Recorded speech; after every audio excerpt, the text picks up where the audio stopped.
Hey detectives! Welcome back. We've got another mysterious case to explore. The case of Debra Newell. Debra Newell was a highly successful and affluent woman who had built her fortune through hard work and dedication in the interior design industry. After years of climbing the ranks, she founded her own design firm, Ambrosia, where she spent 3 decades pursuing her passion. Regardless her professional success, her personal life was a different story. She had been married 4 times, but each union ended in divorce. While she was a devoted mother to her 4 children, but her with an intense desire for a happier home life. A few years ago, her family experienced a tragedy. Her sister, Cindy, was brutally murdered by her husband, Billy Vickers, in March 1984. What's more heartbreaking is that their mother testified against Cindy and supported Billy throughout the trial. As a result, Billy spent only a few years in prison for his heinous crime. Debra was deeply affected by the tragedy, leaving her with anxiety and lingering fear of guns. Despite being encouraged by friends to purchase a pistol for protection, she was unable to bear the thought of having a gun near her, and she lived alone for a long time. Debra prioritized her physical appearance and lifestyle. She invested significant time and money in skin care, makeup, and hair, and surrounded herself with luxurious items from brands like Chanel, Cartier, Denam, and Gucci. Despite her beautiful life, Debra felt incomplete without a loving partner. John Meehan was born on February 3, 1958, in California. He grew up with his sisters, Karen and Donna. John's life was influenced by his father, who taught him dishonest ways. This led John to get involved in scams, deal with illegal substances, and often have run-ins with the law, ultimately forcing him to leave California in 1988. After completing his undergraduate studies at Arizona State University with a Bachelor of Arts degree, John went on to join the law faculty at the University of Dayton. His striking looks, 6 feet and 3 inches, with hazel green eyes and dark hair, earned him the nickname Dirty John from his friends. He possessed a natural charm that effortlessly attracted women. After John finished his academic journey, he met Tanya Sells, a nurse anesthetist, and they got married in November 1990. Tanya was 25 years old, and John was 31. However, their relationship was built on lies, and John kept his family away from Tanya, telling her they were bad people. Tanya supported John's education as an anesthesiologist while attending medical school in Tennessee. She also helped him get his license to practice anesthesiology.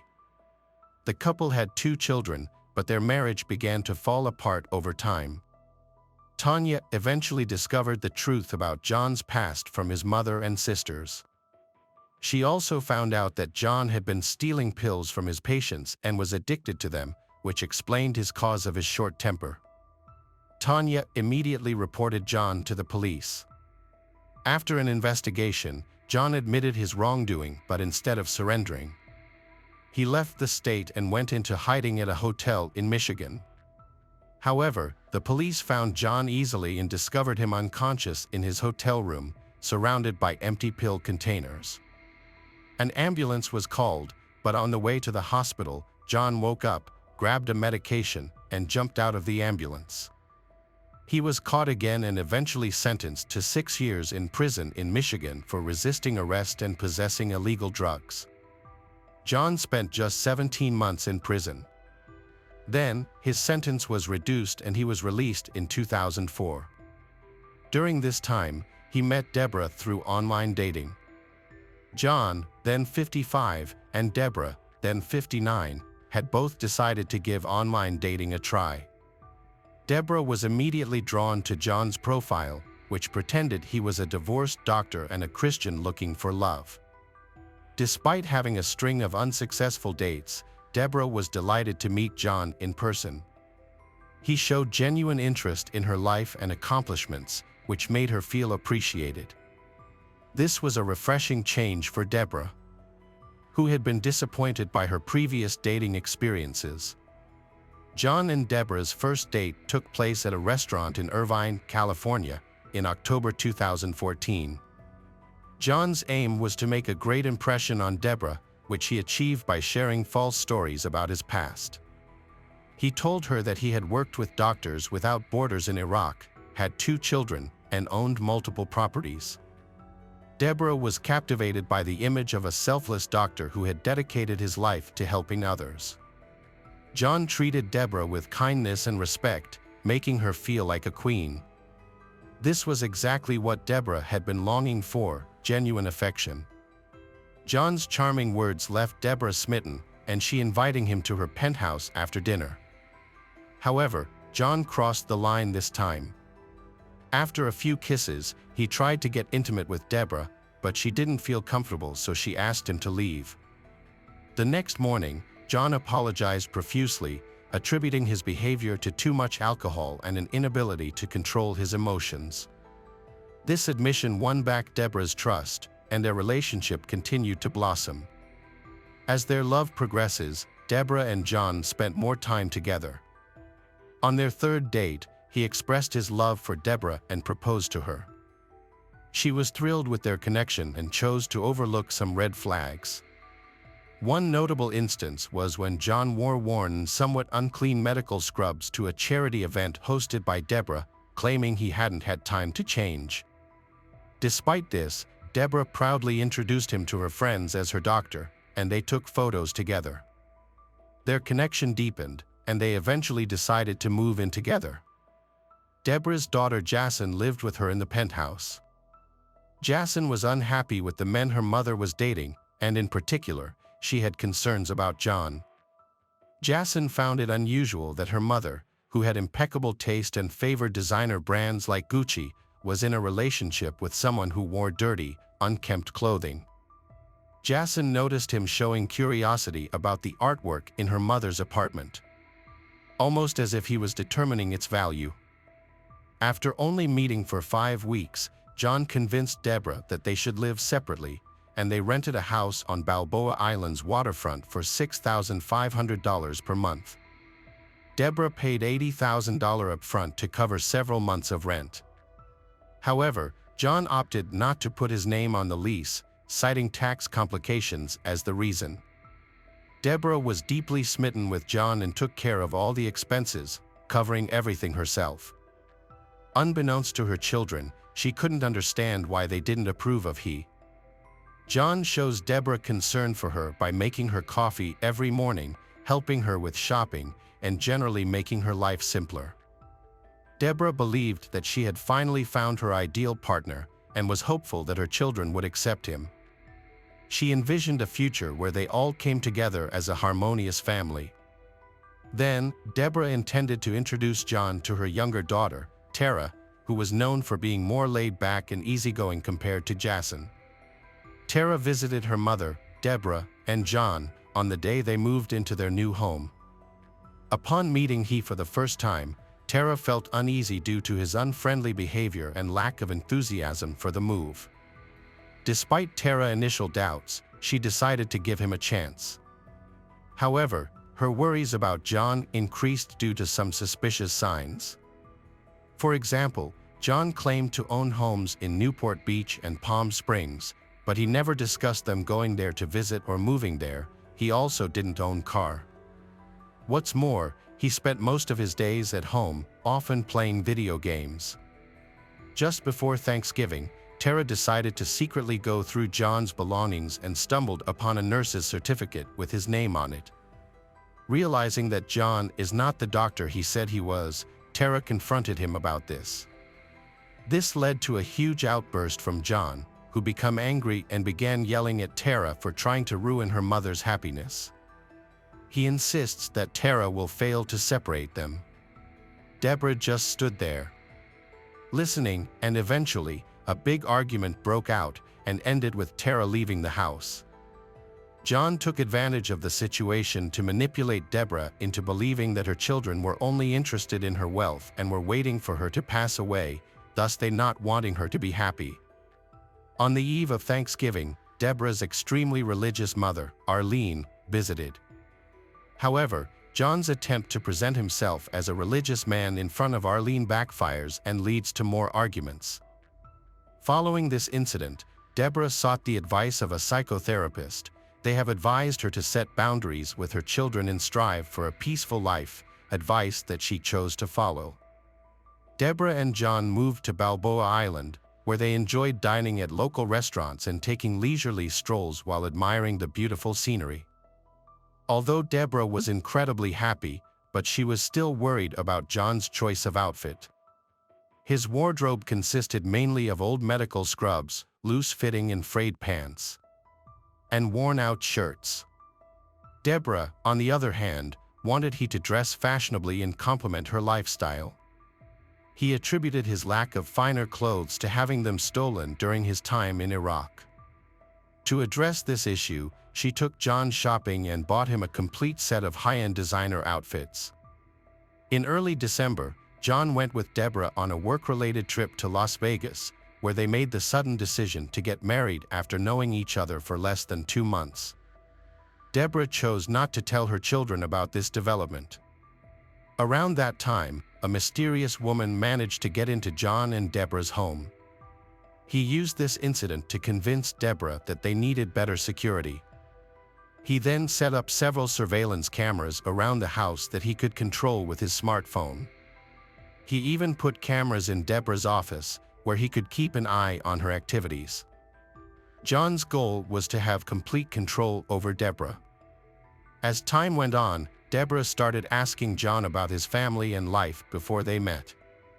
Every time she asked, he came up with a quick excuse or justification, even though his answers didn't quite add up. Debra dismissed her doubts, thinking she had found the perfect partner. However, her children, especially Jacine, were still wary of John. Since he didn't own a car, John used Debra's, which led Tara and Jacine to investigate his activities. They installed a tracking device on John's car to monitor his movements. When this yielded no results, they decided to hire a private investigator to investigate further. The investigators' findings were shocking. John had filed for bankruptcy, held a nursing license but not a medical license, and had lived in multiple states, including Arizona, Ohio, Indiana, Tennessee, and California. Furthermore, he had been in the Orange County Jail. When Tara and Jacine shared these things with their mother, Debra, she remained unwavering, stating that her love for John would not change, even if the things were true. In late March, Debra received a letter meant for John. The letter was from a former prison inmate, but before she could read it, he hastily took it from her. Initially, he was very angry, accusing her of not trusting him. He later claimed that the letter was from a friend he was providing emotional support to. Debra was uneasy about John's explanation, and her concerns grew. The day after discovering lies, when John's left for work, and she decided to search through his belongings. This search revealed shocking truths about he. She found out that he was a former nurse anesthetist who had become addicted to pain medication, which led to his arrest and the downfall of his career. What's more disturbing is that Debra discovers that he is a scammer and has been stealing from women he meets online. As Debra searched further, she found court records showing that John had a search warrant issued for his storage unit. When authorities searched the unit, they found a handgun, bullets, a GPS tracker, syringes, and other suspicious items. This information was alarming. But what caught Debra's attention was that he had multiple restraining orders against him from different women. The most unsettling fact, however, was that John had been released from prison on October 8th and had met Debra just days later. Too overwhelmed by these facts, Debra felt a mix of shock and fear. She realized that John was a violent felon who posed a big threat to her and her children. Despite the danger, Debra decided to calm and waited for the right moment to take action. When John left for the hospital due to back problems, Debra seized the opportunity. With her family's help, she quickly moved out of the house while he was away. During the process of packing John's belongings, Debra discovered some disturbing documents, online comments from other women warning about John's manipulative nature. These comments described him as a skilled deceiver who used his charm and good looks to manipulate others. Convinced that John was unstable, Debra decided to end their relationship and leave. However, John continued to message her, apologizing and asking her to visit him in the hospital. Feeling guilty, she eventually gave in to his requests. By June 2015, he had managed to persuade Debra to reconcile with him. He offers a defense about the objects she found and confesses to hiding his past, believing she wouldn't care about it if he were honest. He admitted to lying about being a doctor to impress her and now begged for her help to turn his life around. Debra decided to give her husband another chance and they moved to a new apartment in Irvine. However, her children were unhappy about the decision and did not want to see her. As a result, Debra and John temporarily kept a distance from the children. In March 2016, Debra had been trying to help John overcome his addiction for over a year, during which they had been married. Unfortunately, Debra's entire family, particularly her daughter Jacine, disliked John, and he doesn't like Jacine either. The tension between them had grown so severe that John prohibited Debra from seeing Jacine. To make matters worse, John contacted Jacine's real estate school, slandering her in front of the teachers. He also sent Jacine threatening and vulgar messages, telling her that her mother didn't want anything to do with her.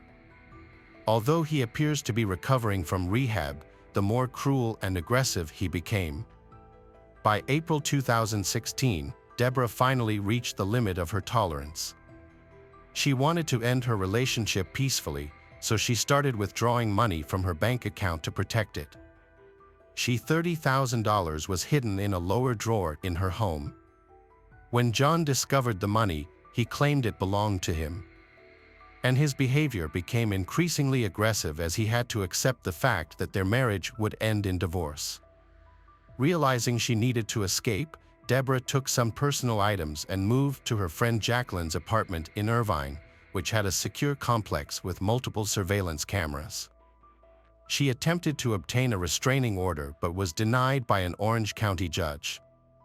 John lived in another state and was doing no harm, so all she could do was end the relationship and try to move on.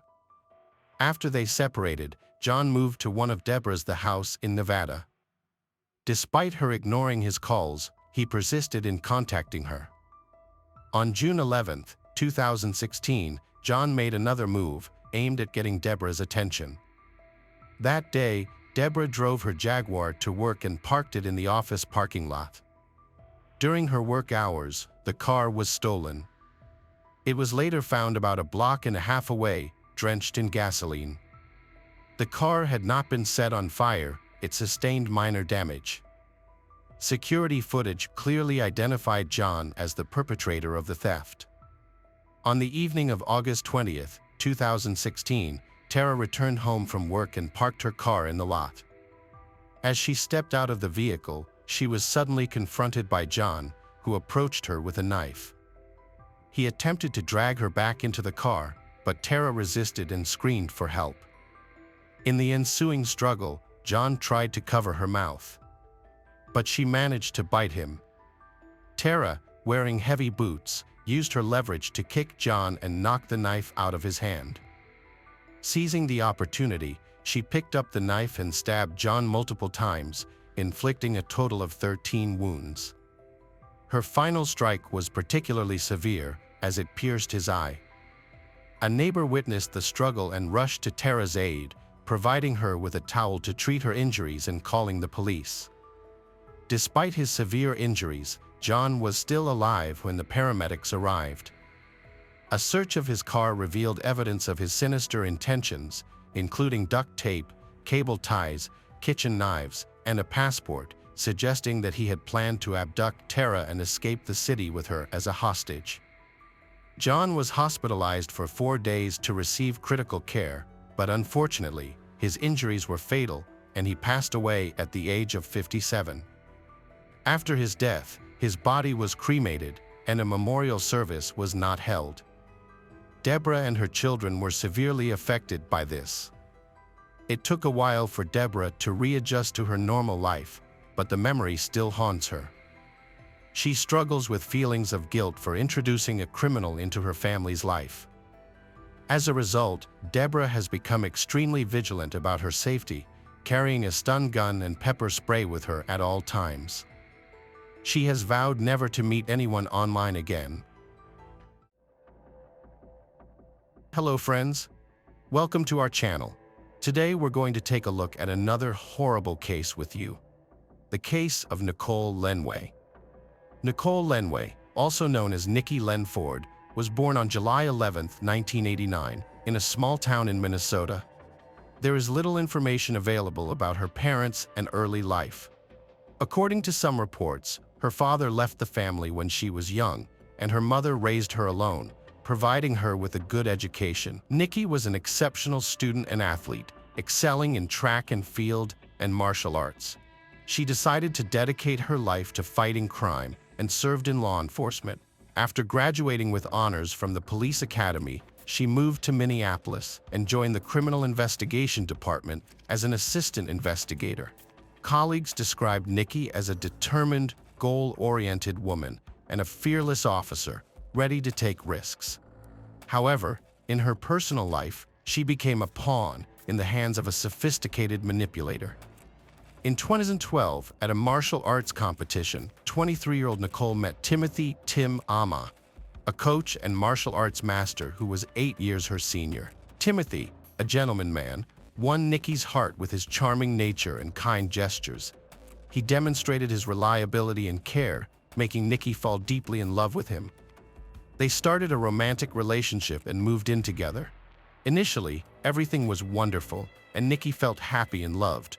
However, Timothy's behavior began to change gradually. He revealed his true nature, but subtly enough that Nikki wasn't alarmed at first. Behind his charming facade, Timothy was a sophisticated tormentor who enjoyed flirting with other women, even in Nikki's presence. This behavior hurt and humiliated Nikki, making her feel insecure. Nikki had hoped that Timothy would eventually settle down and become more restrained, but months passed, and his behavior didn't change. He continued to flirt and engage in affairs, assuring Nikki that he loved only her. When Nikki confronted him, he would snap at her, saying she had no right to tell him what to do. He would later apologize, telling Nikki that no one would ever love her as much as he did, and she would forgive him. The situation escalated in the fall of 2014 when Timothy flew into a rage during a minor argument, grabbing Nikki by the throat and choking her until she almost lost consciousness. He then pushed her into a wall, making her realize that she was in an unhealthy relationship. However, her emotional attachment to Timothy was too strong, and she forgave him once again. Timothy's behavior towards Nikki was extremely controlling and jealous. He would constantly monitor her movements, check her phone and social media without her permission, and accuse her of infidelity without any evidence. Despite his own infidelity, he would manipulate Nikki into believing that no one would ever love her as much as he did, trapping her in the relationship.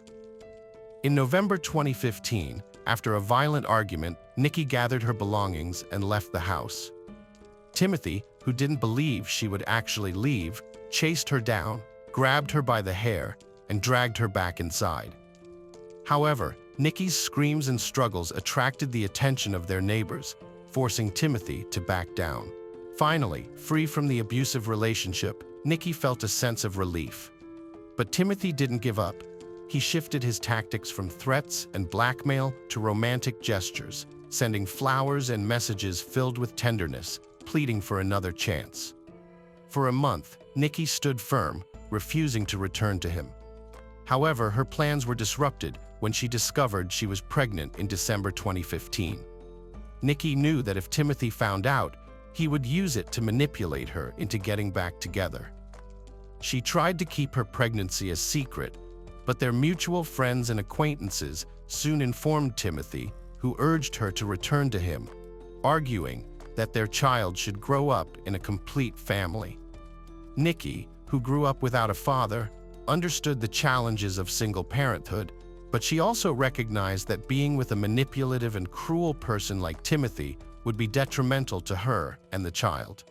Despite still having feelings for him, she refused to reunite with her ex-boyfriend, but she did agree to let him participate in their child's life as a nominal father. Nicole gave birth to a healthy boy named Callahan Ammer on June 20, 2016. The father, Tim, acknowledged paternity and initially expressed a desire to raise the child with Nicole. However, it soon became clear that Tim was not interested in being a good father and only wanted to use the child as a tool to manipulate Nicole. Nicole took almost a year of maternity leave to care for her son, devoting herself entirely to motherhood. Meanwhile, Tim continued his carefree life with multiple lovers and casual connections. He even had a system in place where he would signal to his lovers when he was available by turning on a purple light in his bedroom. In 2016, Tim started living with his 18-year-old protege, Colin, who had been deeply in love with him since she was 14. Despite the significant age difference, the couple hid their relationship from outsiders, claiming Colin was just renting a room in Tim's house. By the summer of 2017, Nicole was forced to return to work as a forensic expert at the Maine Police Headquarters in Minneapolis. With her unpredictable work schedule, she would often ask Tim to look after their son, mainly because she believed it was beneficial for the boy to spend time with his father and to save on nanny costs. However, Tim would always shift the responsibility onto Colin, who developed a fondness for the little boy and enjoyed taking care of him. Tim would tell Colin that Nicole was a bad mother who didn't want to care for her child and was looking for excuses to offload her son onto them. In the spring of 2017, Nicole started a new romantic relationship with a fellow police officer named Donovan Ford, who treated her with tenderness and care and expressed a desire to adopt Callahan. However, when Tim found out about their relationship, he became enraged and decided to use their son and the naive Colin to destroy Nicole's new relationship. Tim would regularly report to social services that Donovan was abusing Callahan and that Nicole was doing nothing to stop it, resulting in frequent visits from Child Protective Services. For years, Nicole and her new partner were subjected to harassment and intimidation by her ex-boyfriend, Timothy, who falsely accused them of domestic violence. Timothy convinced Colin, a friend, that Nicole and her partner were a danger to their son, Callahan, and that they might harm him. Timothy continued to psychologically manipulate Colin, convincing him that Callahan was in danger and that Nicole and her partner were cruel to him.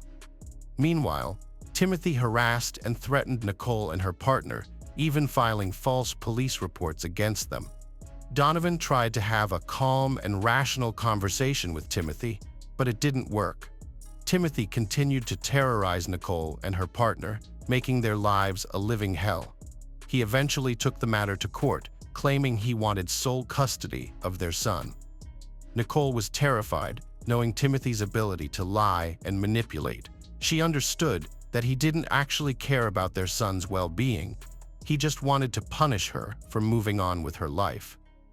Meanwhile, Nicole decided to seek a restraining order against Timothy, citing his erratic behavior and the threat he posed to her and her family.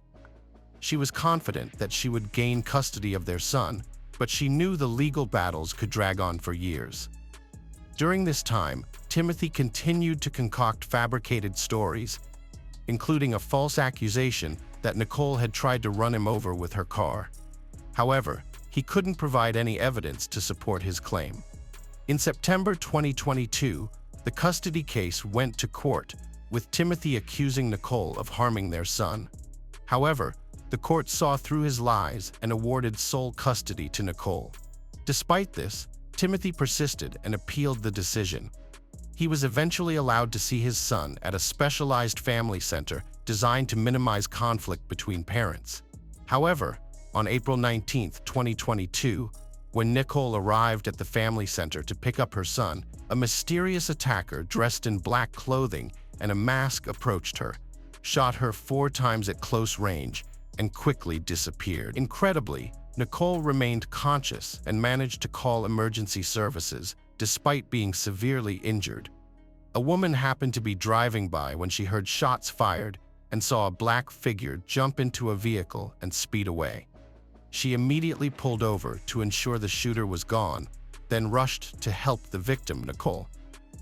The woman explained what had happened to the dispatcher, provided the address, and pressed her clothing against Nicole's wounds to stop the bleeding, ultimately saving her life. Nicole spent several days in a coma, teetering on the brink of life and death. She lost a lot of blood and her vital organs were affected, but doctors managed to stabilize her condition. Medical professionals believed Nicole was incredibly lucky, as death was only millimeters away from 2 bullets. One passed near an artery and the other nearly struck her heart. When Nicole regained consciousness, she reported to the police that her ex-lover, Timothy, was the one who had shot her.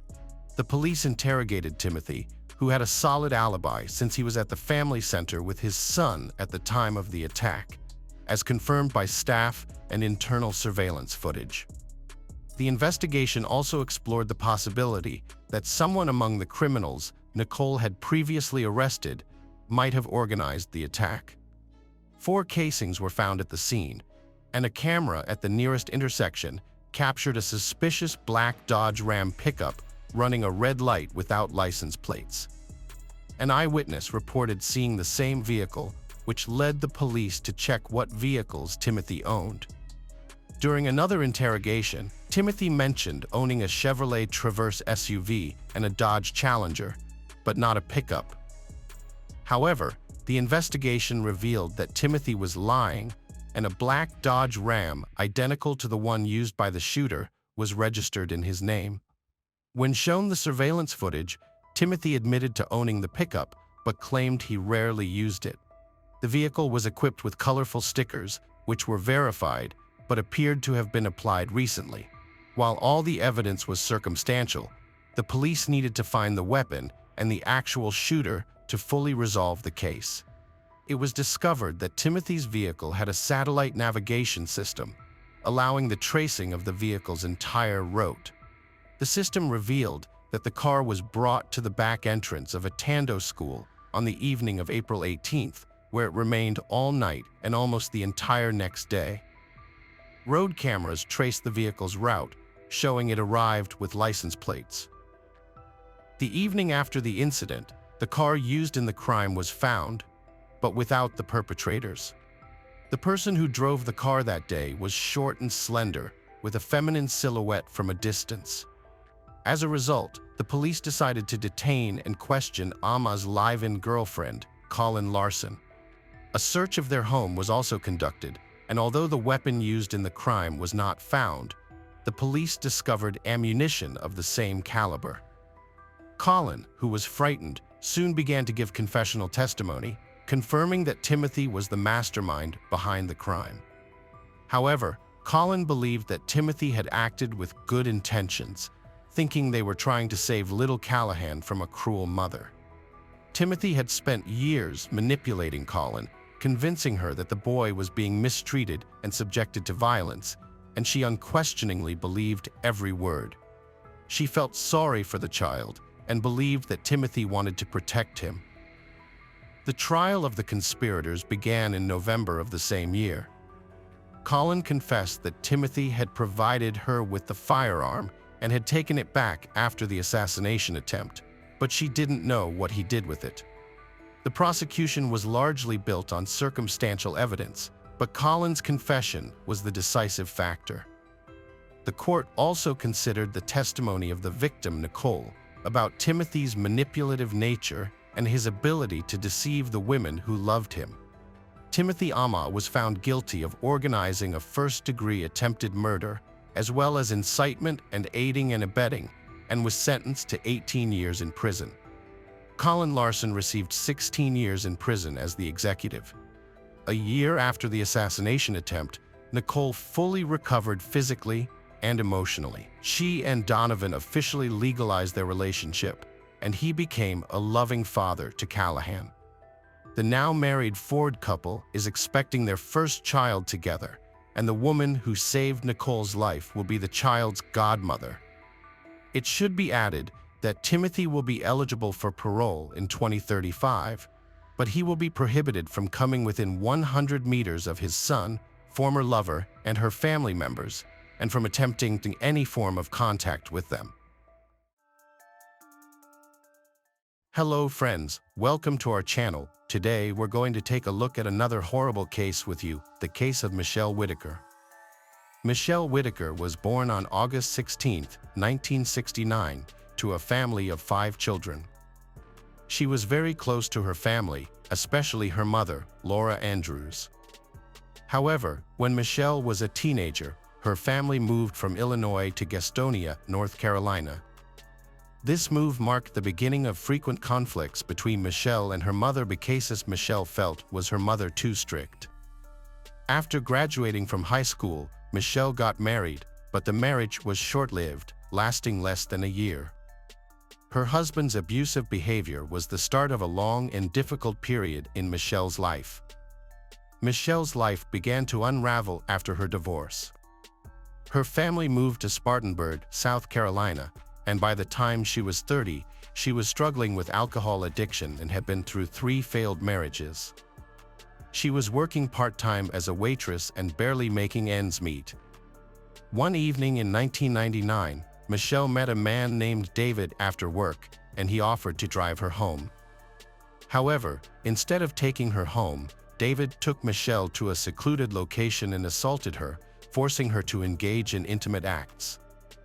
He was arrested a year later, pleaded guilty to assault and battery, and was sentenced to 8 years in prison. Before her disappearance, Michelle was arrested for driving under the influence of alcohol. Her parents, desperate to help her, contacted the police and asked that she be held in custody until a spot in a rehabilitation center became available. However, Michelle was mistakenly released from jail without receiving the court-ordered treatment for her substance abuse.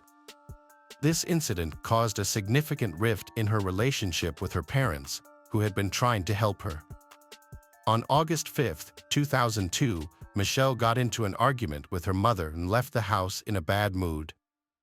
3 days later, the man Michelle was staying with contacted her mother, Laura Andrews, and told her that he couldn't find Michelle after they had an argument. This was how Laura first learned that her daughter was missing. Laura immediately reached out to a friend who worked at the local police station for help in finding Michelle. However, the police were familiar with Michelle's lifestyle and advised Laura to wait a little longer, suggesting that Michelle would likely return on her own.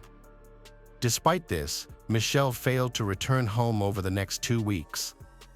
As a result, on August 21, 2002, Laura filed an official missing persons report, and local law enforcement began investigating Michelle Whitaker's disappearance. The investigation led to a local truck stop, where Michelle was last seen. The information came from a local resident, Doug, who had met Michelle by chance on the street the day before she disappeared. Doug was out on his motorcycle in the evening when he stopped outside a bar where Michelle was sitting. They struck up a conversation, during which Michelle mentioned that she had gotten into a fight with her boyfriend and he had kicked her out of the house. Doug and Michelle spent the rest of the evening together, visiting another bar where they played billiards, and then took a ride on his motorcycle. Eventually, they went to Doug's house as the sun began to rise. As a result, Doug became the prime suspect in Michelle's disappearance, as he was the last person to have seen her alive. Doug claimed that Michelle had planned to travel to Myrtle Beach, a resort city in South Carolina, where she hoped to find well-paying work in local bars and restaurants. He alleged that he dropped her off at a truck stop and gave her some of his clothes, as well as money to buy coffee and newspapers. After wishing her good luck, he left her there. The police investigated Doug's story by administering a lie detector test, which he passed. They also tested the man Michelle had been staying with before she disappeared, but found no evidence that he was involved in her disappearance. The police started considering the possibility that Michelle might have gone to Myrtle Beach, which is about 250 miles from Spartanburg. As more weeks went by without hearing from Michelle, her family and friends became increasingly anxious. Michelle's lengthy disappearance raised suspicions with the local sheriff, who noted that people usually bring personal belongings when traveling for an extended period. But Michelle had left and Carrie with nothing, and her adored dog was left behind, leading detectives to believe she wouldn't willingly abandon her pet.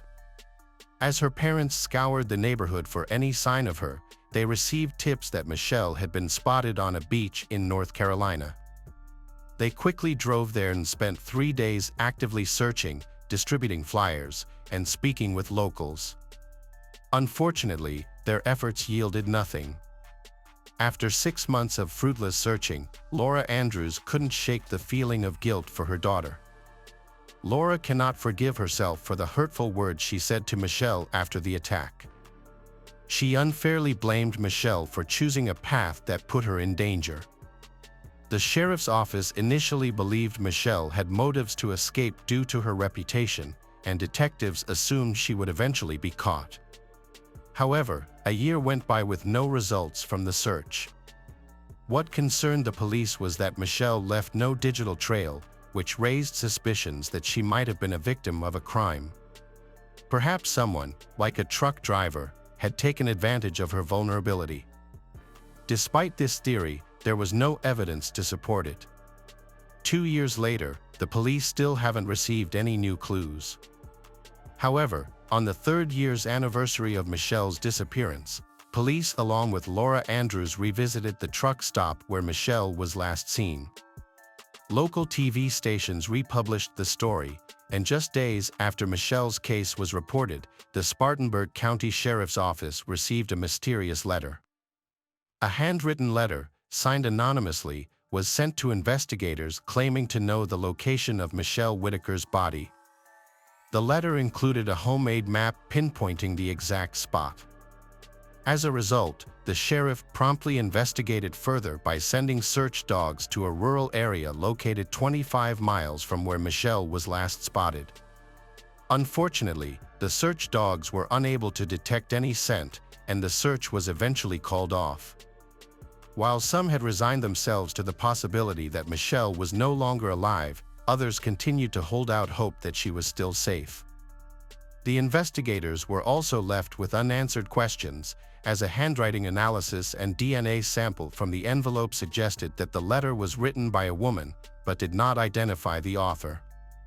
New headlines emerged in the newspapers, shocking Michelle's family, since the Dana Satterfield case was one of the most prominent in Spartanburg County at the time. On July 31, 1995, 27-year-old Dana Satterfield, who owned a beauty salon on Highway 221 in Roebuck, South Carolina, was brutally attacked and killed just before closing time. 7 years later, in August 2002, Michelle Whitaker disappeared. A month and a half later, on September 24, 2002, 20-year-old Heather Sellers vanished without a trace. The last person seen with Heather was her ex-fiancé, Jonathan Vick. Vick was the main suspect in the disappearance of his ex-fiancée, Heather Sellers, but the police couldn't find enough evidence to charge him and the case remains unsolved. One thing to note in common is that Heather and Michelle Whitaker, who vanished about 50 days apart, had 2 things in common. They both worked at Waffle House and knew each other, and they had both been seen with Jonathan Vick. When Vick was arrested in 2005, Michelle's family members were shocked and suspected that Michelle might have been one of his victims. The police questioned Vick about Heather Sellers and Michelle Whitaker, but he denied any involvement in their disappearances. Without sufficient evidence, the investigations into their cases came to a halt. In 2008, Detective William Gary took over the case of Michelle Whitaker's disappearance, which had gone cold after years without any evidence of her being alive. Just before the 6th anniversary of her disappearance on August 4, 2008, Detective Gary received a call from a woman claiming to know Michelle's whereabouts. She said Michelle was living in Oregon and reported seeing her file on an episode of Forensic Files and a website created by Laura. The woman claimed to have recognized Michelle as a person who had been living with her friends. After years of searching, the investigators were skeptical but eager for proof, so Detective Gary asked the woman to send him a photo of Michelle.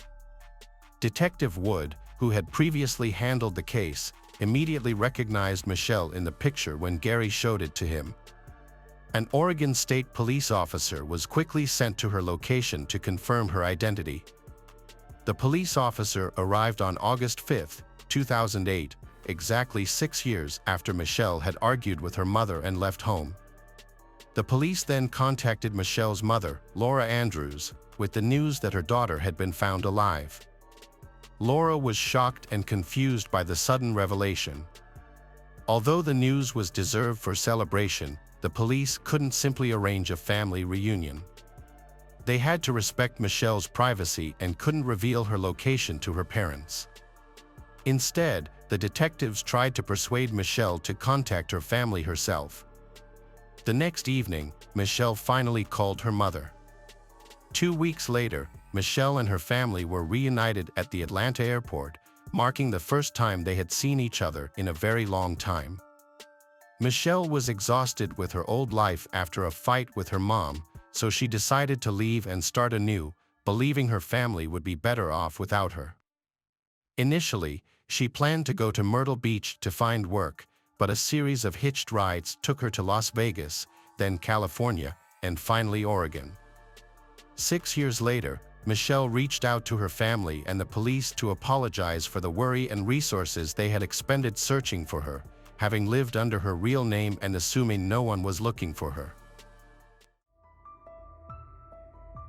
Welcome back, detectives. Let's dive into another horrible case. The case of Sierra Lamar. In March 2012, the Lamar family, consisting of Steve, a computer expert, his wife Marlene, and their 2 daughters, Danielle and Sierra, living in Fremont, California. Sierra was younger sister. She was born on October 19, 1996. Both girls had a relatively comfortable upbringing, with the usual ups and downs that come with family life. However, a disturbing fact about their father's past had a profound impact on the family. When Danielle and Sierra were younger, their father, Steve, was involved in a serious incident involving inappropriate behavior with one of their roommates during a sleepover. As a result, Steve was sentenced to 1 year in prison. Despite Steve's past convictions, both Sierra and Danielle reported having a good relationship with him, describing him as a kind and respected father.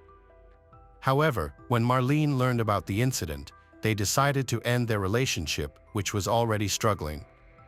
Marlene soon moved on and started a new relationship. Despite this, both Sierra and Danielle attended Washington High School in their community, where they enjoyed socializing and performed reasonably well academically. Sierra was a cheerful and lively girl who was well-liked at school. She enjoyed participating in dance competitions and cheerleading. In October 2011, her mother, Marlene, decided to move from Fremont to Morgan Hill, a town located 40 miles southwest. Sierra, her mother, and her mother's boyfriend, Rick Gardner, settled into a rented ranch-style home on a rural cul-de-sac.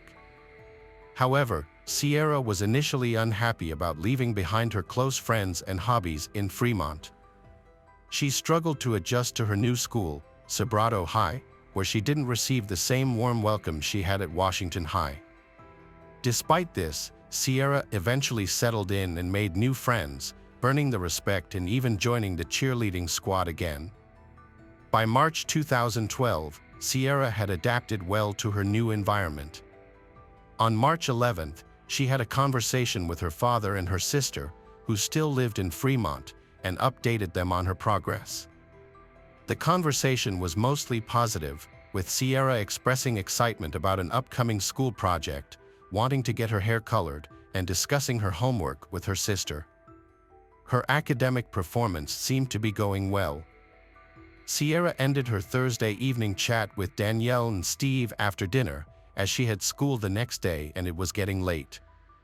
They agreed to part ways and promised to catch up soon, unaware that this would be their last conversation. The next morning, February 16, 2012, Sierra got ready for school, locking the house behind her. At 6:29 a.m., she tweeted a friend, then put on her shoes and left to catch the bus. The bus stop was located on a desolate road between Palm and Dewey Avenues, far from Sierra's school, Sobrato High. Many students, including Sierra, had to cross this road daily to catch the bus. At 7:11 a.m., Sierra texted a friend to meet up before class. However, when the bus arrived at 7:11 and 15 seconds a.m., Sierra was missing. Sierra didn't show up to school, which her friends found unusual. However, they didn't think it was serious enough to report to the school authorities. The day went on as usual. When the school day ended, Marlene, Sierra's mom, tried to contact Sierra, but her call went straight to voicemail. Although Marlene thought this was strange, she didn't get worried. However, when she got home and saw that Sierra's room was still empty, she realized that something was amiss. She contacted Steve to ask if Sierra was planning to visit him in Fremont again. Unfortunately, the answer was no. When Marlene called Danielle and a few other friends, they all left with the same message that Sierra could not be found. Marlene began to panic when she called Sierra's high school and discovered that she had missed all her classes. After her calling the authorities, officers were immediately sent to the pedo-Hispanic court. They began by speaking with those closest to Sierra, including several of her friends, who were all candid about the difficulties Sierra and her family were facing. Although Sierra was generally content, it had only been a few months since her mother's divorce forced her to leave her family and old friends behind. Authorities initially thought that Sierra might have left voluntarily, as she had previously mentioned returning to Fremont in a light-hearted and sometimes serious manner. However, there were several things that contradicted this theory. Sierra had stopped posting on social media, her phone was turned off, and all calls went straight to voicemail. She also never arrived at the front door of her home. Her loved ones launched a massive search despite police downplaying her disappearance. The investigation into Sierra's disappearance led to a complex trail of evidence. 2 days after she vanished, data forensics began examining her phone's previous activity. They discovered that her phone had briefly turned on in the middle of the night, before turning off again. The phone's coordinates pointed to a field near Sierra's house, which became a crucial lead in the investigation. A search crew thoroughly searched the fields where Sierra's phone had last been detected.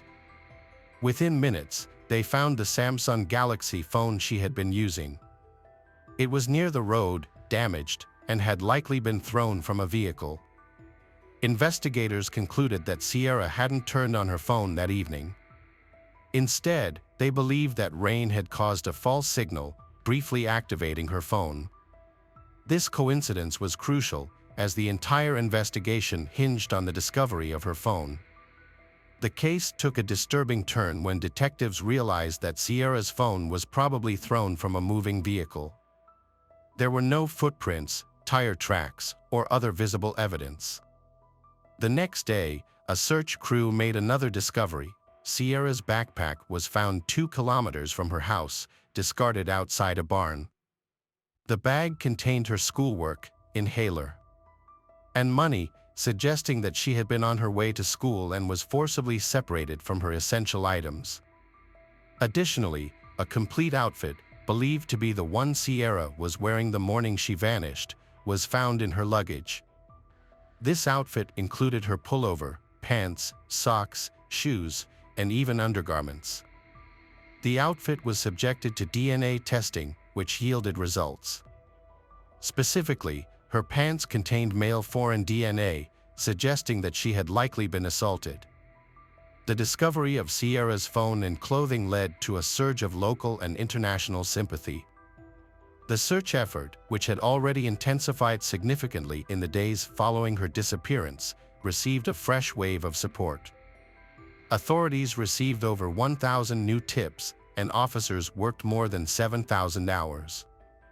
Multiple search teams, comprising over 800 individuals, were deployed to thoroughly search the area. They systematically examined every available lake and reservoir, combed over fields, and searched abandoned buildings. Sierra's disappearance was a major topic of discussion in the community, with missing person posters put up everywhere.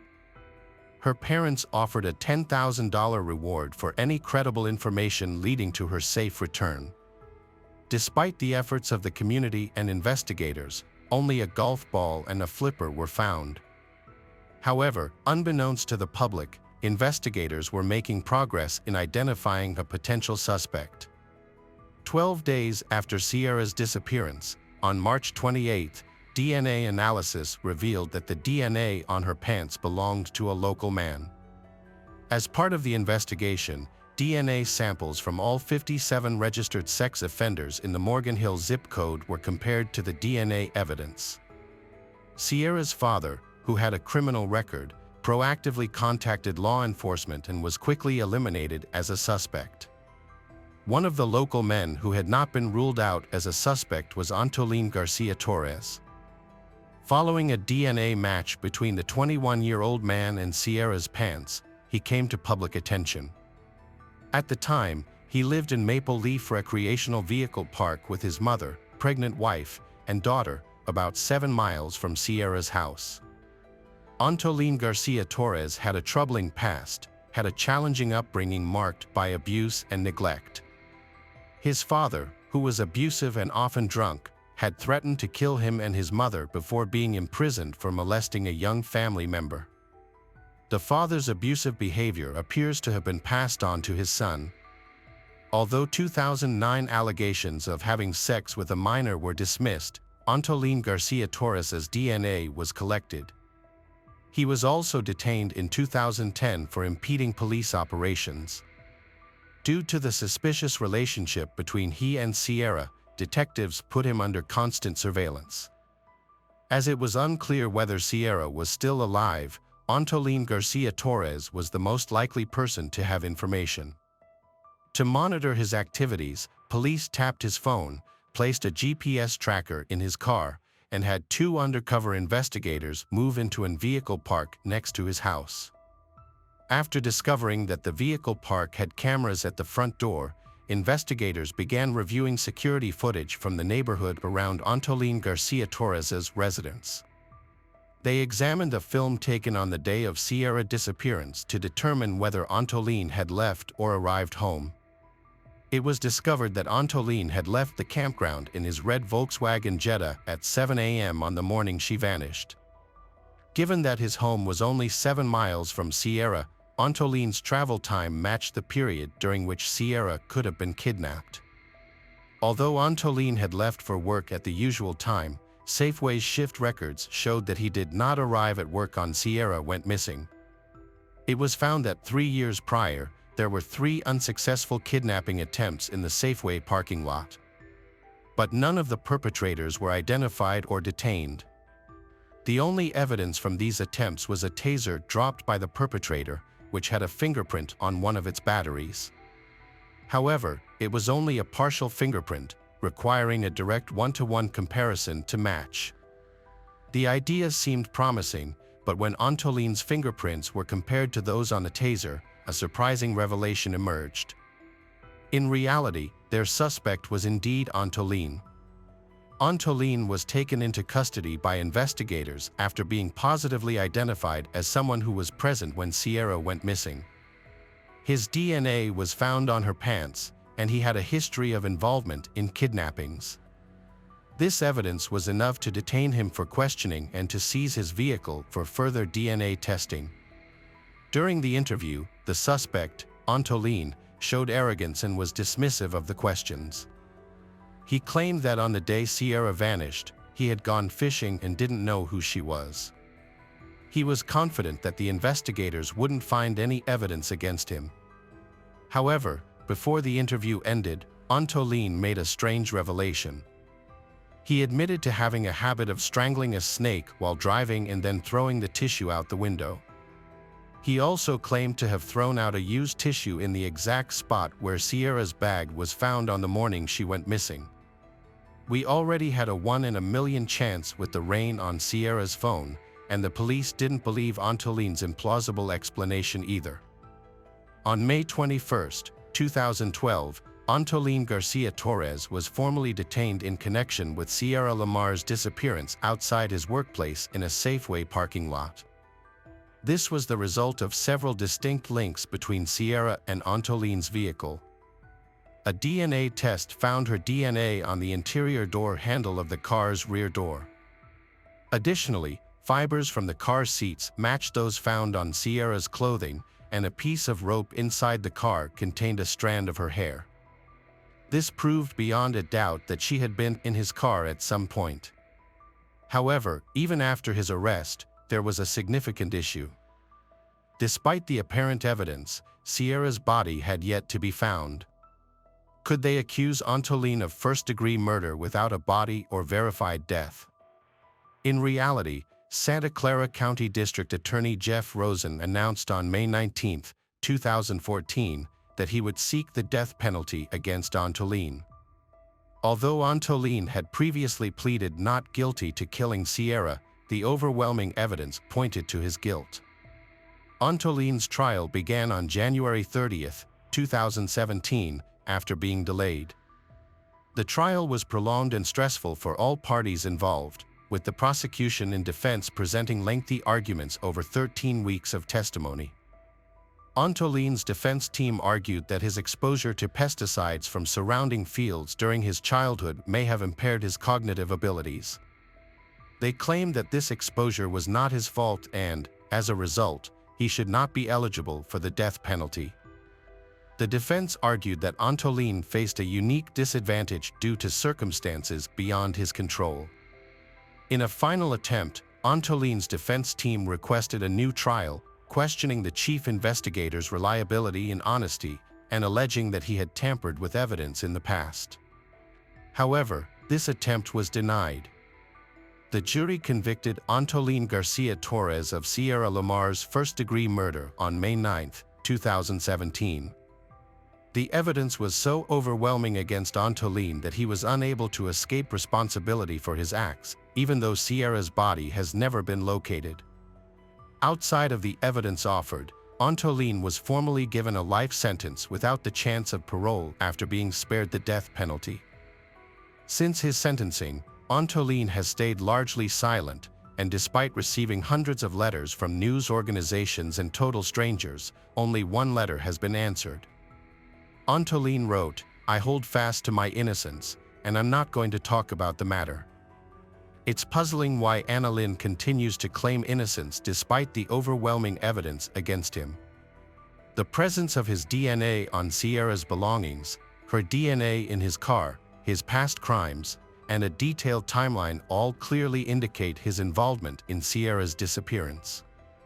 The search for Sierra Lamar is believed by some organizers to be the longest continuous search for a missing person in U.S. history. It spanned 3 years, with over 1,100 searches conducted within a 15-mile radius, totaling 50,000 man-hours of effort. Volunteers braved extreme weather conditions, from scorching summers to cold winters, in their quest for any information about Sierra. Despite the passing of time, many volunteers continue to search for her, driven by the desire to bring closure to her family, even though they acknowledge the likelihood of her being deceased. Currently, the whereabouts of Sierra's body remain unknown, but the hope is that one day, the Lamar family will find the closure they seek. Hello, crime enthusiasts. Are you ready for another chilling investigation? The case of Wilma Anderson. Wilma Anderson is the daughter of Linda and Marcus Anderson. Her parents' divorce later left difficulties in the family, making Wilma's living situation unstable. Although she could not live with both parents, her mother was always interested in her life. Wilma lived with her older sister Emily. Wilma is an active and ambitious girl. She likes to share her life on social networks, often posting photos on Facebook. Wilma loves being in front of the camera, showing her creativity and cheerful personality. Wilma met Tishko Ahmed Shabazz in Sweden when she was 15 years old. At that time, Tishko was 20 years old. Because the age of sexual consent in Sweden is 15, their relationship did not cause any legal problems. Although initially apprehensive about the 5-year age gap, Wilma's mother trusted her daughter's decision and eventually accepted Tishko. Tishko was originally from Iraq but moved to Sweden with his family when he was 8 years old. Tishko lived with his father and stepmother. During his school years, Tishko faced bullying, but as he grew older, he developed a strong determination to overcome any challenges he faced. In 2014, Tishko became a Swedish citizen, and after completing his studies in 2018, Tishko found a job in the care industry. Wilma and Tishko moved in together in Uddevalla, Sweden.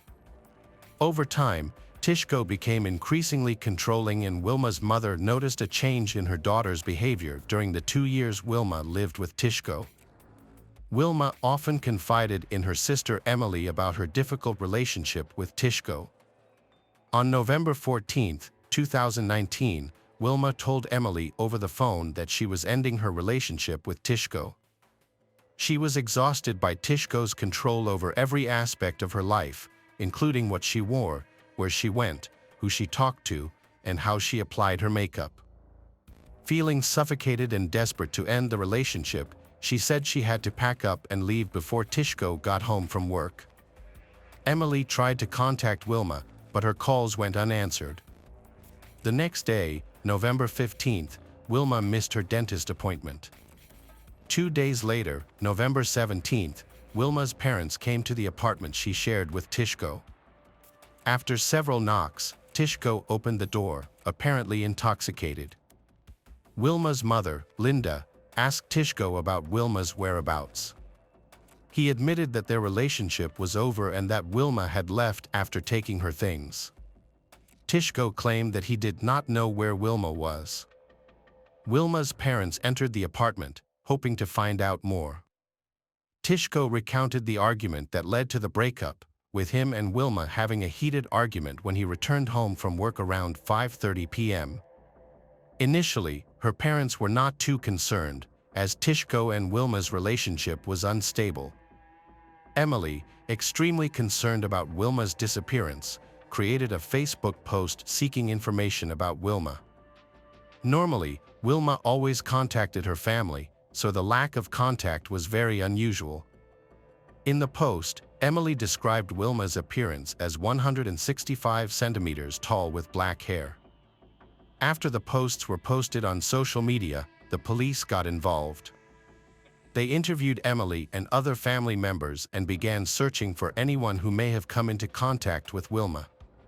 However, neither Linda nor Emily had heard from her since her disappearance. With an extensive search effort underway, a combined task force of police, friends, and family set out to track Wilma using dogs and drone technology. When police approached Tishko for questioning, he claimed to have no knowledge of Wilma's disappearance or whereabouts, confirming that he had had no recent contact with her. By November 17th, 3 days into the search for Wilma, there were still no leads. Wilma was normally active on social media, but she had been strangely quiet during the time she was missing. As a result, some 5,000 people joined the search effort, and police returned to Tishko to gather more information. However, Tishko insisted that he knew nothing about Wilma's disappearance. Tishko claimed that Wilma had moved on to another man after they broke up, but there was no evidence to support this claim. Wilma's friends and family were left deeply concerned about her disappearance. Meanwhile, Wilma's family shared disturbing details with police about how Wilma's life had changed for the worse since living with Tishko. According to Wilma's family, Tishko controlled Wilma's life. Her sister, Emily, revealed that Wilma confessed that she was abused while living with Tishko. But despite this abuse, Wilma still had strong feelings for Tishko. Tishko took extreme measures to monitor Wilma's activities, including installing a GPS device on her phone. This allowed him to constantly track her location. A series of text messages between the two revealed Tishko's controlling behavior. The police thoroughly investigated Tishko's alibi. He claimed that after arriving home from work at 5 p.m., he did not leave his apartment. To verify Tishko's story, police tracked the GPS on Tishko's phone. Police found CCTV footage showing Tishko at a supermarket around 2:30 p.m. on the day Wilma went missing. He then returned home from work at 5 p.m. Neighbors reported a loud argument between Tishko and Wilma, and arguments were common between them. A loud argument between the Wilma and Tishko occurred around 6 p.m. This prompted a concerned neighbor to check on them. As the neighbor approached the apartment door, they noticed an eerie silence. The sudden quiet was unsettling, but the neighbor, unsure of what to do next, returned to their own apartment. The police thoroughly investigated Tishko's activities, including his workplace and company vehicle. They requested forensic testing on the vehicle and reviewed the GPS data, which revealed his movements from Thursday the 14th to Monday the 18th. According to the GPS log, Tishko had visited clients and returned to his residence during his regular work hours on those days. On the evening of the argument, around 6:30 p.m., Tishko left his apartment. Witnesses saw him walking alone along the freeway, wearing all black clothing. A motorcyclist described Tishko as appearing lost in thought. Police stopped Tishko and escorted him home. When questioned, Tishko said he initially intended to catch a train but decided to walk home instead. However, the police did not file an official report on the incident. Later, on November 19, 2019, Tishko was arrested. He had obvious scratches on his wrists. A search of Tishko's apartment revealed clues such as Wilma's belongings, including a handbag, jacket, shoes, and eyeglasses. Wilma's mother, Linda, insisted that her daughter would always carry her bag, adding to the mystery. Forensic experts tested the scene with Blue Star, a sophisticated version of luminol, and found a trail of blood. Every room had blood on the walls and floors, suggesting a violent struggle had taken place throughout the apartment. The bed had a gruesome stain, a torso-shaped mark that was visible under the glow of Blue Star. The discovery of muscle tissue on a knife and on the living room wall added to the horrific scene. The large amount of blood found made it seem unlikely that anyone could have survived. The search continued outside the apartment, where trash bags were found containing Tishko's bedding with incriminating blood stains. Confronted at the police station, Tishko was shown the evidence against him. However, he strongly denied any involvement, claiming he would have known if someone had been seriously hurt in his home. At the same time, more and more people were joining the search for Wilma every day. The apartment where Wilma was last seen has now been turned into a crime scene, but all attempts to contact Wilma have been unsuccessful. 2 weeks after Wilma went missing, on November 28, police brought in sniffer dogs to assist in the search. These trained dogs are experts at detecting the scent of dead bodies.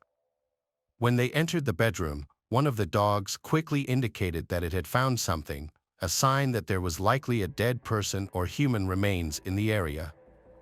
A strong, unpleasant stench filled the apartment, making the already gloomy atmosphere even more oppressive. The police had searched the place before, but this time they carefully searched the bedroom, paying special attention to the area the dogs had marked. They focused on a wardrobe, which at first glance looked like another piece of furniture. However, inside this ordinary-looking wardrobe was a small travel suitcase. When they opened the suitcase, the police found a large object wrapped in aluminum kitchen foil. When they carefully removed the foil, they witnessed a horrifying sight with blood stains on the foil. Wilma's head had been severed, wrapped, and secured with tape. The travel case, which held the gruesome evidence of Wilma's fate, was sent to the forensic labs in Gothenburg for further analysis. A detailed examination uncovered Tishko's fingerprints. The investigation revealed the shocking conclusion of the case. Although the exact cause of Wilma's death could not be confirmed, investigators found severe injuries to her head and eyes consistent with blunt force trauma. The violent nature of the decapitation made it difficult to assess the full extent of Wilma's head injuries. Wilma's family was devastated by the news of Wilma's tragic fate. Wilma's mother, Linda, joined the efforts to find the rest of Wilma's body. The family was forced to confront the horrific details of the crime, which were slowly emerging from the evidence found in Tishko's apartment. A harrowing picture began to emerge. Wilma's final moments may have taken place in the living room, where she was brutally attacked, suffering a fatal blow to the head. Swedish police recorded Tishko's denial of involvement in Wilma's murder, in which he maintained his innocence. His statement revealed a distorted perception of love, as he said, "You forget that this is a girl he loved and that he lived his whole life for. If he killed her, he wouldn't be able to keep her head."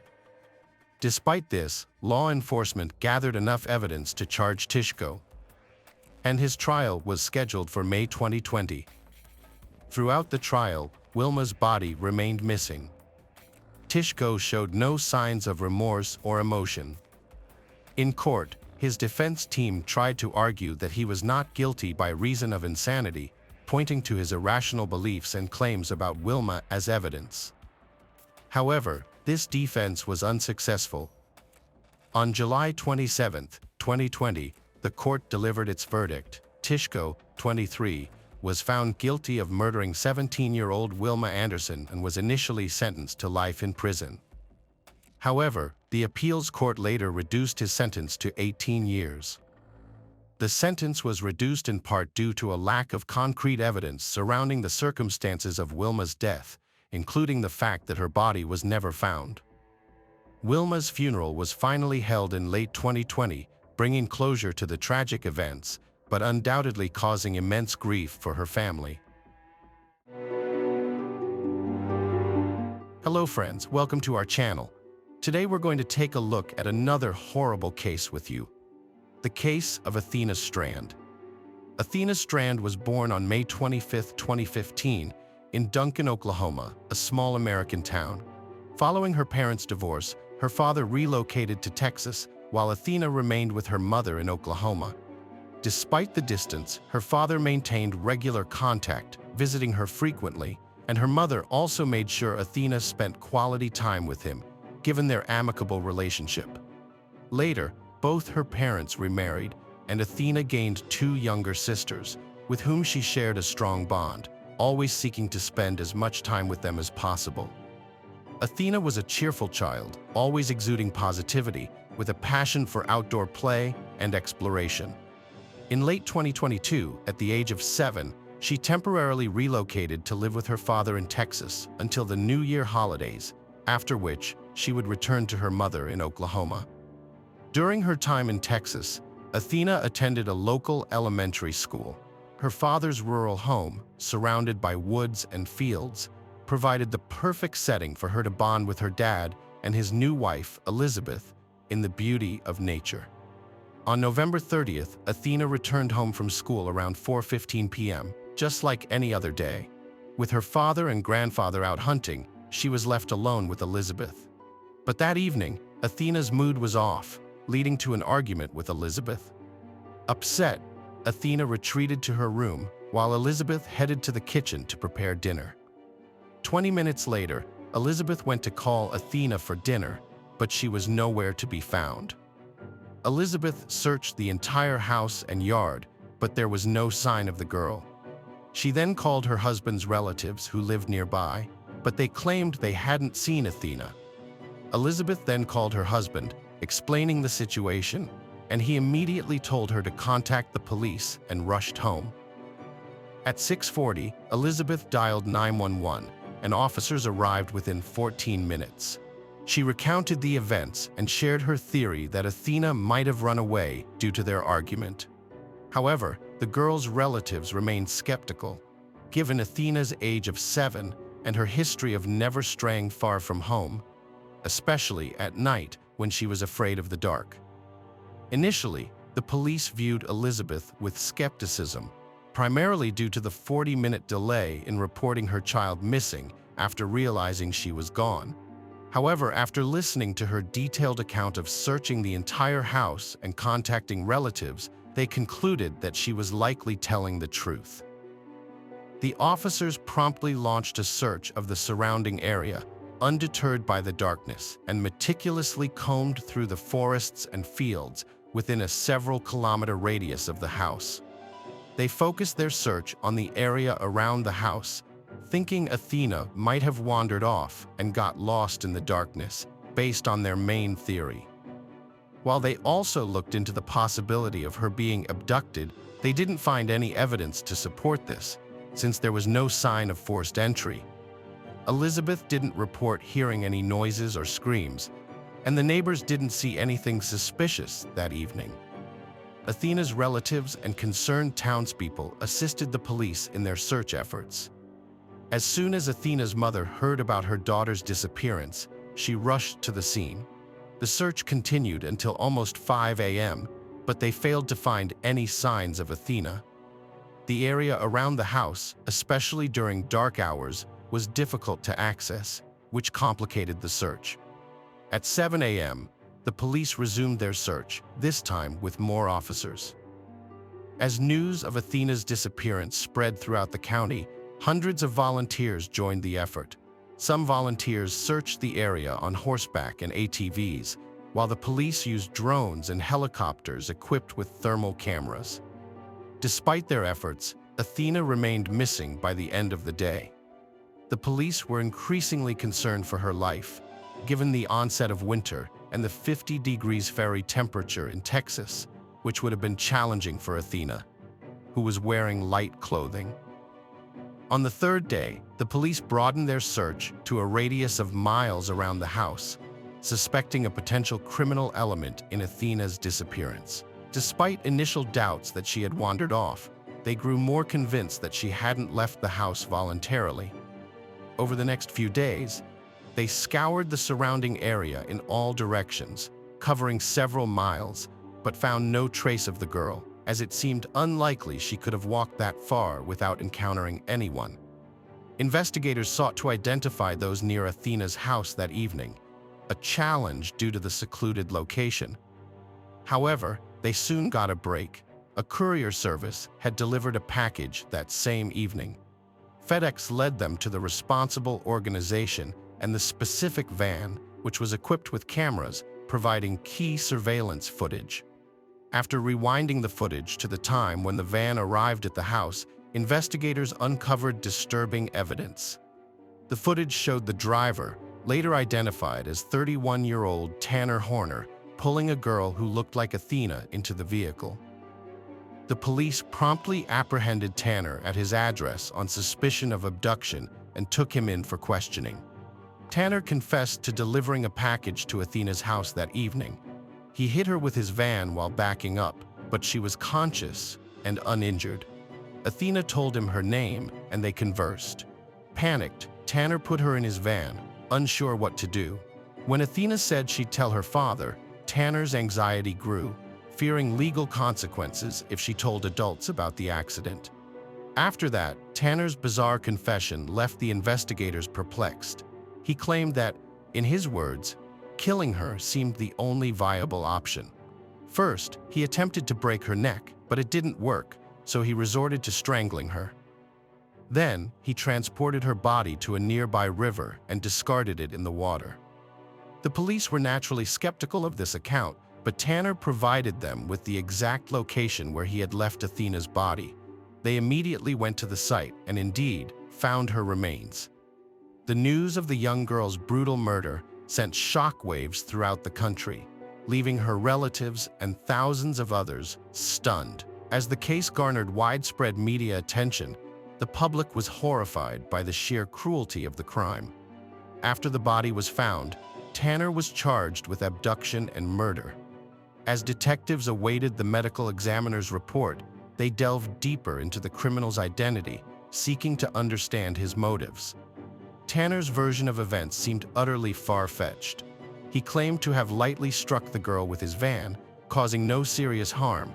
Yet, he was allegedly so terrified that he immediately decided to kill her, fearing that hitting a child without causing harm might only lead to his job loss. His story appeared highly improbable. Tanner, engaged with a year-old child, worked as an Uber driver and musician, performing in Fort Worth cafes. His social media showed a normal life, with photos of his child and musical performances. With no prior legal issues, there was no indication he was capable of cruel violence. 2 months prior to Athena's tragic death, the delivery man had shared photos on social media, showcasing heartwarming moments spent with his son and grandparents. The wait for the medical examiner's report, which was anticipated to clarify the exact sequence of events, dragged on for several weeks. During this time, Athena's grief-stricken parents took legal action against FedEx and the contracting company, alleging that they had failed to implement adequate employee screening measures, hence allowing Horner to continue working and paving the way for such a heinous crime. A devastating twist in this tragic tale emerged. The package Horner had delivered on that fateful evening was, in fact, a Christmas gift for Athena, a Barbie doll she had long coveted, which her parents had ordered for her. As the medical examiner's findings were made public, even more questions surfaced in the case. According to the document, the victim's death occurred within an hour of her abduction, with her body showing injuries of varying severity. The cause of death was asphyxiation. Initially, detectives believed that the killer, Horner, had abducted the girl to sexually assault her after spotting her near the house. However, medical experts found no evidence to support this theory, which puzzled the police. The detectives didn't believe the killer's account of events, as it lacked a logical explanation. They speculated that the perpetrator's initial plan was to sexually assault the girl, but something went awry. One theory is that after arguing with her father's wife, the victim went outside and was in the yard when Horner arrived to deliver a package. Noticing the girl alone and isolated, he saw an opportunity to act on his depraved fantasies. Horner could have lured the girl into his van through deception or attacked her to put her in the vehicle without a struggle. What happened next is unclear, with two main theories emerging. It's possible that Horner had planned to abduct the girl and take her far away from the house to commit his intended crimes. However, she may have started screaming or tried to escape, fearing capture, which led him to kill her. Afterwards, he dumped her body in the river. According to an alternative scenario, Horner might have engaged in inappropriate behavior towards the victim without physically touching her. In this case, a medical examination would not have revealed any evidence of sexual assault. The detectives stumbled upon an unexpected clue suggesting a sexual motive behind the crime. What was unusual about Horner was that he had no prior criminal record, which is rare in most cases. Typically, people who are capable of murder start with less severe crimes. The detective spent weeks meticulously investigating Horner's past, speaking to his relatives, friends, and acquaintances to uncover any hints of potential involvement in other crimes. Eventually, they made a breakthrough. The police identified several individuals who alleged they were victimized by Horner during their childhood. To protect the investigation, the authorities did not release the victims' identities or disclose full details of the incidents. However, it is known that one of the victims accused Horner of assaulting her 9 years prior. Additionally, he was charged with 3 counts of sexual assault involving minors in 2013, although it is unclear whether these incidents involved one or multiple victims. One of Horner's victims had been publicly sharing her story for years, describing how he assaulted her when she was 16. She used social media to raise awareness about Horner's criminal nature, but despite this, he faced no consequences and was not considered a suspect. The victim stated that for years, nobody believed her allegations. However, after Horner killed Athena, these allegations gained significant attention, revealing Horner's true character and possible motives. Horner faces multiple trials, including Athena's murder. A disturbing TikTok video shows him watching a bug being killed with a spray, his face showing an unsettling pleasure. This hints at sadistic tendencies, making his account of Athena's murder even more suspicious. Horner claimed he killed Athena to avoid punishment for a lesser crime, but this excuse seems absurd given his sadistic nature. Authorities are seeking the death penalty, backed by video footage and Horner's own testimony. His guilt is clear, and additional evidence may be presented during the trial. Hello friends, welcome to our channel. Today, we're going to take a look at another horrible case with you, the case of Bianca Roberson. Bianca Nicole Roberson was born on October 17, 1998, Pennsylvania. She excelled academically, graduating from Bayard Rustin High School in Westchester with straight A's. During her time at Rustin, Bianca was an active member of the Black Student Union, received multiple awards, and consistently made the honor roll throughout her senior year. She earned a 4-year merit scholarship to Jacksonville University in Jacksonville, Florida, where she aimed to major in criminal justice and pursue a career as an FBI forensic agent. Throughout her life, Bianca was involved in various activities, including being a Girl Scout, cheerleader, and basketball player. She also took lessons in multiple instruments, including the flute, violin, clarinet, and guitar, and was a talented artist. Bianca lived with her mother and maternal grandmother, Josephine Perry, and was eager to experience the independence and challenges of dorm life. Tragically, Bianca's plans were cut short on June 28, 2017. While shopping at Walmart with her mother and grandmother, preparing for her move to Florida, Bianca and her family decided to return home separately, planning to meet up later. Her mother and grandmother had other errands to attend to, and Bianca headed home alone. She drove the familiar 10-mile route, but it would be her final car ride. About 10 minutes after leaving the Walmart parking lot, eyewitnesses who witnessed the accident began calling 911. Responding quickly, first responders rushed to the scene. The driver of the Chevy Malibu was Bianca Roberson. Unfortunately, paramedics were unable to save her. She was pronounced dead at the scene. Initial observations suggested that Bianca's head injuries were consistent with receiving a severe blow when the car veered off the road. Many drivers, who were on the highway at the time of the accident, pulled over near the scene, even before the police and ambulance arrived. Following interviews with eyewitnesses, the police uncovered a crucial detail. One witness reported that Bianca's vehicle left the road after colliding with a red pickup truck, which then sped away without stopping. Bianca's grandmother was unaware that the traffic jam she was stuck in was caused by the car accident involving her own granddaughter. By the time she got home, 2 police officers were already there to inform her of the tragic news that her granddaughter had lost her life in the accident. Michelle, Bianca's mother, was in shock. Losing a child is arguably the most painful experience a parent can go through.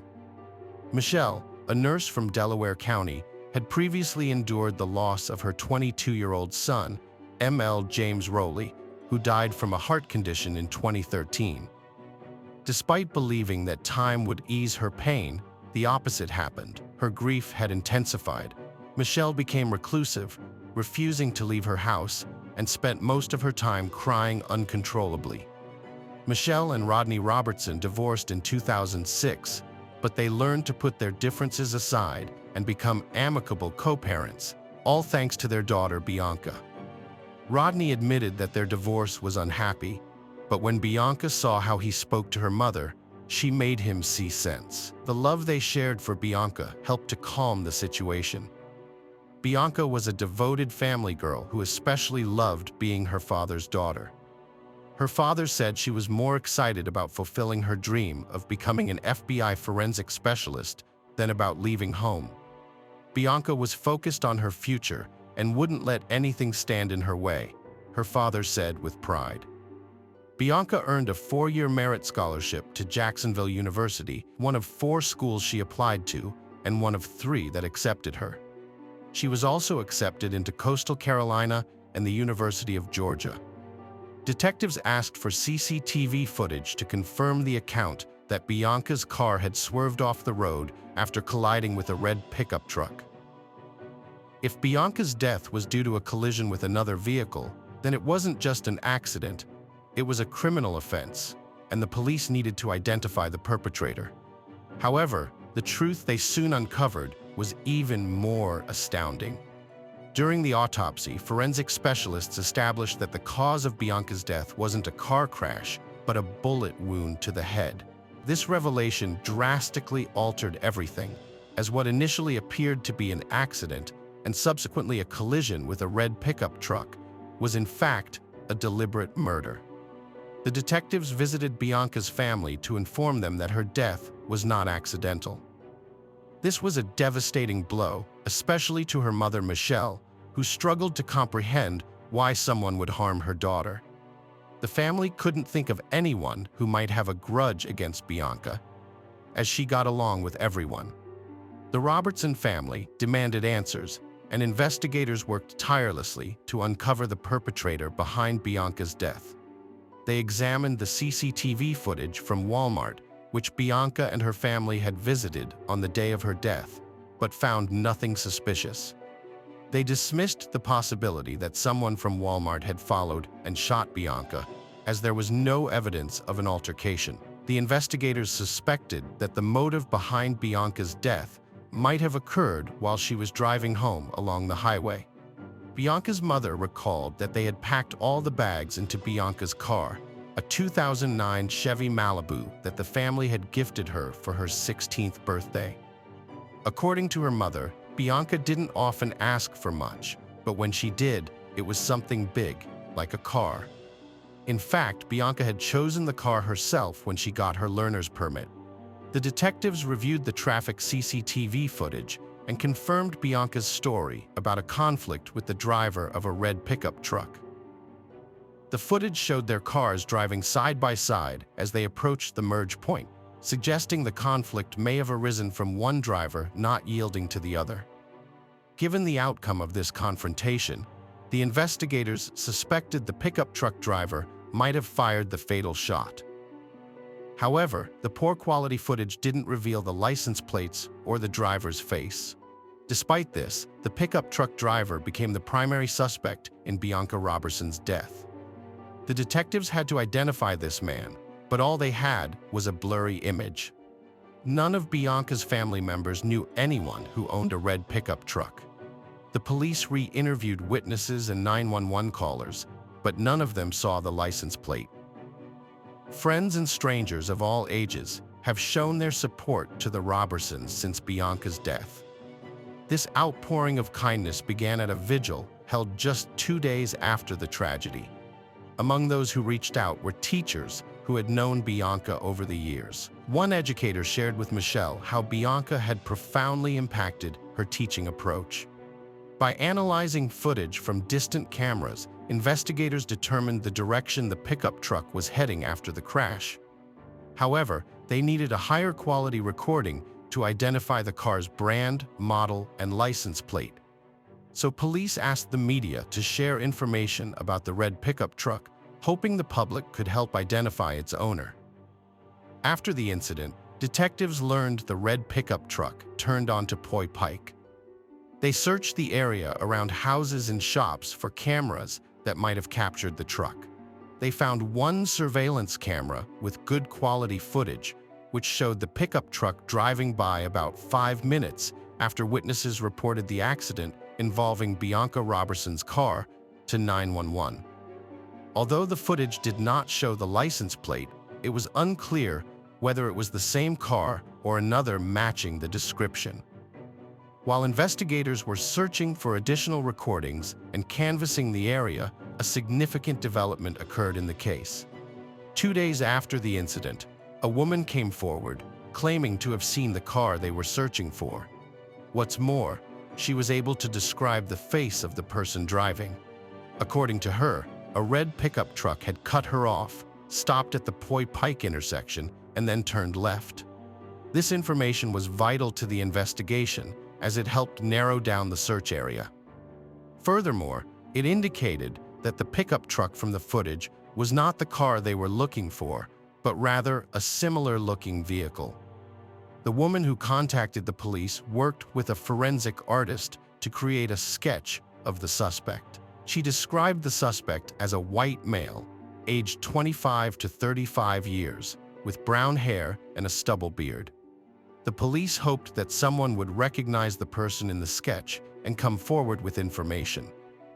They showed the sketch to Bianca's family, but they did not recognize anyone who matched the description. The investigators considered the possibility that Bianca's death might have been a hate crime. They knew the red pickup truck had turned left at the intersection, so they canvassed the nearby establishments and homes, seeking a high-quality recording that could answer some of their questions.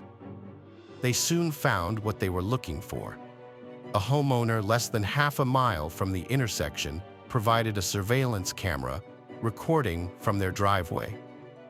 By estimating the time it would take to get from the crime scene to the camera, the police quickly identified the suspect's car. Although the footage was better quality than the previous recording, its angle prevented the officers from identifying the car or driver. Undeterred, the police continued their search for another recording from a closer camera.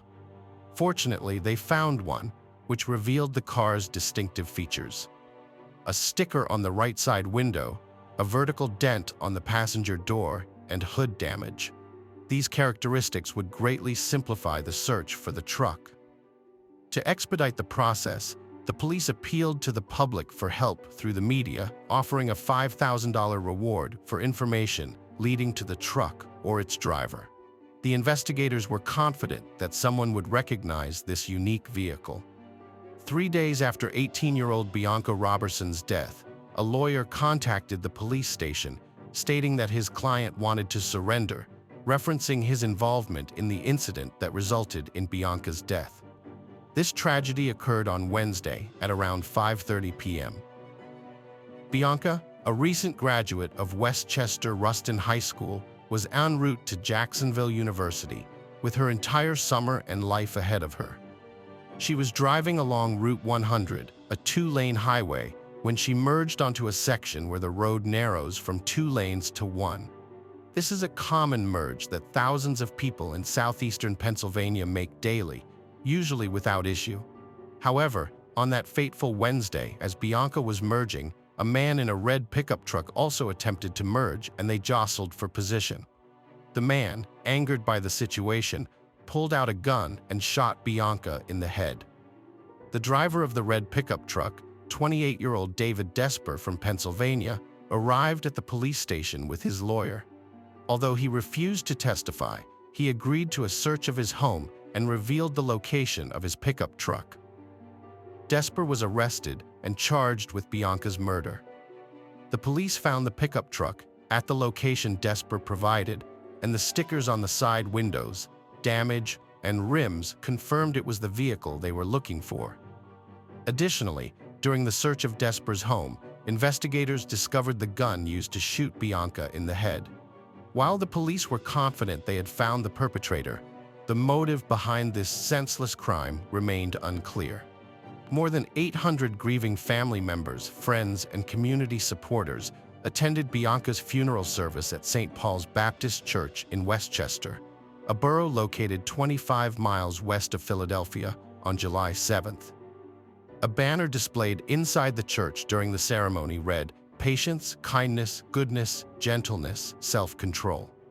Among those who paid tribute to Bianca were her brothers, officials from Bayard Rustin High School, where she had just graduated, the chief admissions officer at Jacksonville University, which she was to attend in the fall, and friends. The portrait that emerged was of an extraordinary young woman. Each speaker praised her brilliance and virtues. In his eulogy, Pastor Wayne Croft Sr. compared the shooter to George Zimmerman and Michael Dunn, who had killed black teenagers Trayvon Martin and Jordan Davis in Florida in 2012. Although Zimmerman was acquitted of murder in 2013, Dunn was convicted and sentenced to life plus 90 years in prison for shooting Jordan Davis. To the black community, whether Bianca's murder was driven by road rage or racism is irrelevant right now. All we know is that we've lost another brilliant young black star. Another good sister is gone," said the pastor. At the September 2018 trial, David Desper was asked to explain his motive for the crime. Instead of answering, he asked the Robertson family for forgiveness. The prosecutor argued that the traffic dispute occurred because Bianca failed to yield to Desper when the two lanes merged into a single lane.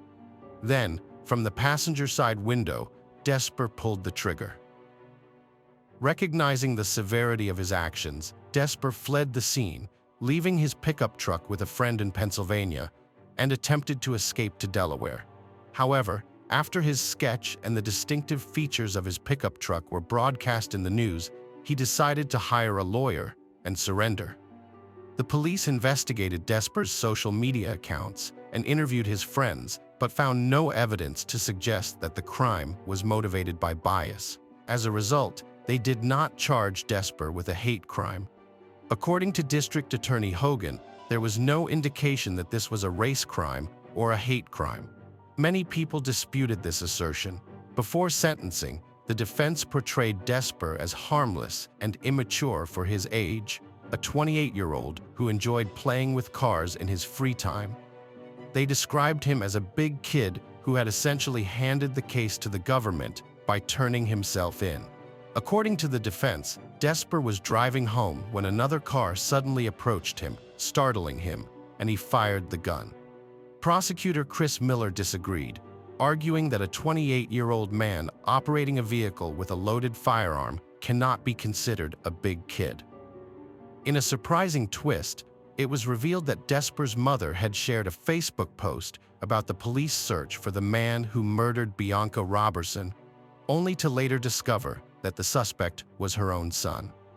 Wendy Desper expressed sympathy for Bianca's family and praised the victim, saying, "I'm sorry for what my son did," as her son sobbed in court. Rodney Robertson, overcome with emotion, addressed his daughter's killer. "I have some simple questions for you," he said through tears. "Why did you shoot my daughter, Bianca? Was it because of her youth, her race, her gender, or simply because you wanted to be first on the road? Was it just because you were having a bad day?" He continued, his voice cracking with grief. "All my dreams for Bianca were coming true until the day you took her life. Now, all I have left are my memories of her." David Desper had pleaded guilty to third-degree murder, and County Judge Anne Marie Wheatcraft sentenced him to 40 years in prison with the possibility of parole in 20 years. As she announced the sentence, Judge Wheatcraft wiped away her own tears, telling Desper, "I don't think you were afraid. I think you were driven by anger." The 20 to 40-year sentence was the maximum penalty for that grade of homicide. Desper later attempted to appeal the sentence, but his appeal was denied. Hello friends, welcome to our channel. Today we're going to take a look at another horrible case with you. 19-year-old student Lizzie Marriott vanished on October 9, 2012. After her classes, she went home and left a note on the table. It was addressed to Tony and Becky Hanna, her uncle and aunt, where she was staying. In it, Lizzie mentioned she was going to visit a friend and would return no later than midnight. However, neither that day nor the next did she come back. Later, her car was found in the campus parking lot. It seemed she disappeared without a trace. As time passed, the search for Lizzie turned into a search for her body. The police uncovered some details of her tragic end, once her openness and friendliness had backfired on her. Tony and Becky welcomed Lizzie into their home while she studied at the University of New Hampshire to help her save on living expenses. Lizzie had a strong interest in marine animals and was pursuing a career in marine biology. In 2012, she moved to Chester, leaving her parents in Massachusetts, but they remained in close contact despite the distance. Lizzie's gentle and kind-hearted nature endeared her to everyone, and her aunt fondly remembered how she would announce her arrival home, bringing joy to the household. Lizzie embraced her new life and looked forward to what the future held. During her free time, Lizzie worked at Target, where she quickly earned the respect of her colleagues. It was there that she met Kate McDonald, an 18-year-old, and the two formed a strong bond, often spending time together after work. When Kate invited Lizzie to visit again, Lizzie agreed without hesitation. On October 9th, several friends gathered to spend the evening together. They planned to have dinner and watch a movie. However, their solitude was interrupted when 30-year-old Seth Mala, Kate's boyfriend, joined them. She believed it was more fun together. Plus, her new acquaintances were interesting personalities involved in theater, and Seth had graduated from the same university as Lizzie, but in theater arts. Despite working as a consultant at an electronics store, Seth had diverse experiences. He trained as an emergency medical technician, held a black belt in karate, and even taught martial arts. There was plenty to talk about. The evening promised to be engaging and end well. Yet, after entering the young people's apartment, Lizzie did not come out again. When Lizzie didn't return by the promised time, her relatives decided to wait until the next evening. They thought she might have stayed overnight at a friend's place and gone directly to university from there. However, when she still did not show up on October 10th, her aunt and uncle became worried and contacted her parents. It turned out they also had no information about her whereabouts. Following this disturbing news, Lizzie's mother and father got in their car and headed towards Chester. On their way, they reported their daughter's disappearance to both the police and various acquaintances of Lizzie's, who promptly joined the search efforts. The investigation started with questioning everyone who knew Lizzie. Her relatives could not provide concrete information regarding her plans that day. However, through her friends' input, this mystery began unraveling. Nate McKyle mentioned he knew where she might be, at Kate McDonald's place, but upon asking Kate about it, she denied having seen Lizzie. Detectives took note of Nate's statements and began checking this new lead while noticing that there were no activities in Lizzie's bank accounts and her phone was switched off since then too. Initial suspicions like a possible accident were ruled out when they found Lizzie's car just a few days later. Concurrently, Bob and Melissa Marriott announced a $10,000 reward for any valid information regarding their daughter's location. After speaking with Lizzie's friends and colleagues, investigators stumbled upon some revealing insights about Kate and Seth Mala. The couple wasn't quite what they portrayed themselves publicly as being. Soon after which, Seth Mala got arrested.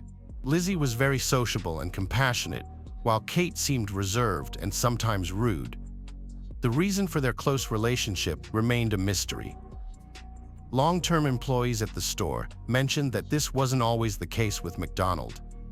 She reportedly changed significantly after starting a relationship with Seth. Her former cheerfulness and lightness vanished. It was later revealed she had limited communication with her relatives, who disapproved of her new boyfriend. Suspicion surrounded Seth, who appeared antisocial. The couple began dating when Kate was 17. After she turned 18, they moved in together to Mel's apartment in Dover, New Hampshire. The police took special interest in the couple but found nothing remarkable in their databases. When officers examined their online profiles, they uncovered details about their personal lives. Seth and Kate were involved in unconventional relationships, as shown by McDonald's post on a specific website under the name Miss Scarlet Vampire Actress. In the post, she mentioned that she and her partner were looking for a live-in slave to take care of household chores, cooking, and be available for intimacy whenever needed. Their dynamic was described as dominant-submissive, with the dominant partner making decisions and the submissive partner following them. The pictures shared in the post had a Gothic style. It was clear that their relationship focused on humiliation and obedience rather than love or respect. The couple practiced BDSM, with Seth as the dominant and Kate as the submissive. Given this information, detectives started suspecting their involvement in Lizzie's disappearance. On October 12th, they summoned the young couple for questioning, simultaneously but separately, a strategy that favored the investigation. For 2 hours, Kate insisted she hadn't seen Lizzie on October 9th before clamming up entirely. Meanwhile, Seth proved more forthcoming during his interrogation finds. He denied his friend's words, stating that on that day, Marriott was indeed at their place. However, a tragedy occurred. Initially, everything seemed fine. They watched a movie and played strip poker. After that, they engaged in a threesome. According to him, no one objected to intimacy and everyone was morally prepared. During the process, he tied the girls with ropes. But something went wrong at some point. Lizzie accidentally died. In a state of shock and fearing misunderstanding, he and Kate took the girl's body to Pierce Island and threw it into the Piscataqua River. Then they went home. After an 11-hour interrogation, Mila accompanied the police to the designated place where he vividly demonstrated how he got there and threw the body off the cliff. On October 13th, the young man was charged with murder. The news of their daughter's death was devastating for her parents. Melissa Marriott mentioned she had a feeling about it, but didn't want to believe it until the last moment. That same day, a candlelight vigil was held in memory of Lizzie. Her father thanked those who attended and said that today's prayers would help Lizzie find peace. Her friend Nate, who actively participated in the search efforts, remembered that she always told funny stories to lift spirits or comfort people during tough times. He wistfully noted that perhaps she would have found something reassuring to say in this case as well. The girl's parents did not believe Mila's story. They insisted that their daughter valued her relationship greatly and would never betray her beloved Brittany. They prayed for God's help and urged the police to locate their daughter's body quickly for a proper burial. The search efforts continued daily with volunteers assisting the authorities, and even a private investigator joined in. However, the river where Liz was last seen had strong currents, leading to speculation that her body might have been carried into the Atlantic Ocean some time ago. The investigation progressed as they combed through Mel's apartment and beyond. It should be noted that the young couple's home was in a chaotic and disorganized state. Detectives also discovered Seth's interest in occult practices and black magic. Since no concrete evidence was found in the apartment, forensic experts expanded their search to the surrounding area. In one of the nearby trash containers, they found a bag of belongings, some black leather gloves, a sweatshirt, and men's underwear. During examination, it was determined that the underwear had DNA traces from both Seth and Lizzie. This confirmed their intimate relationship. The sweatshirt belonged to Lizzie and was identified by her family. But what puzzled everyone were those leather gloves. Why dispose of such an item if it was just part of a love game? Not everything Mel said was true. He seemed capable of confusing desire with reality. However, Kat McDonald's statement shed light on the situation. The girl finally broke her silence on October 17th and shared what happened. She admitted that on October 9th, Lizzie came over to her place later, joined by Seth. Initially, they watched a movie together and then played strip poker. As the game progressed, things escalated towards intimacy. According to Kat, everyone's desires were mutual. It all began with kisses and tenderness until Seth proposed tying Lizzie up with ropes. She agreed willingly.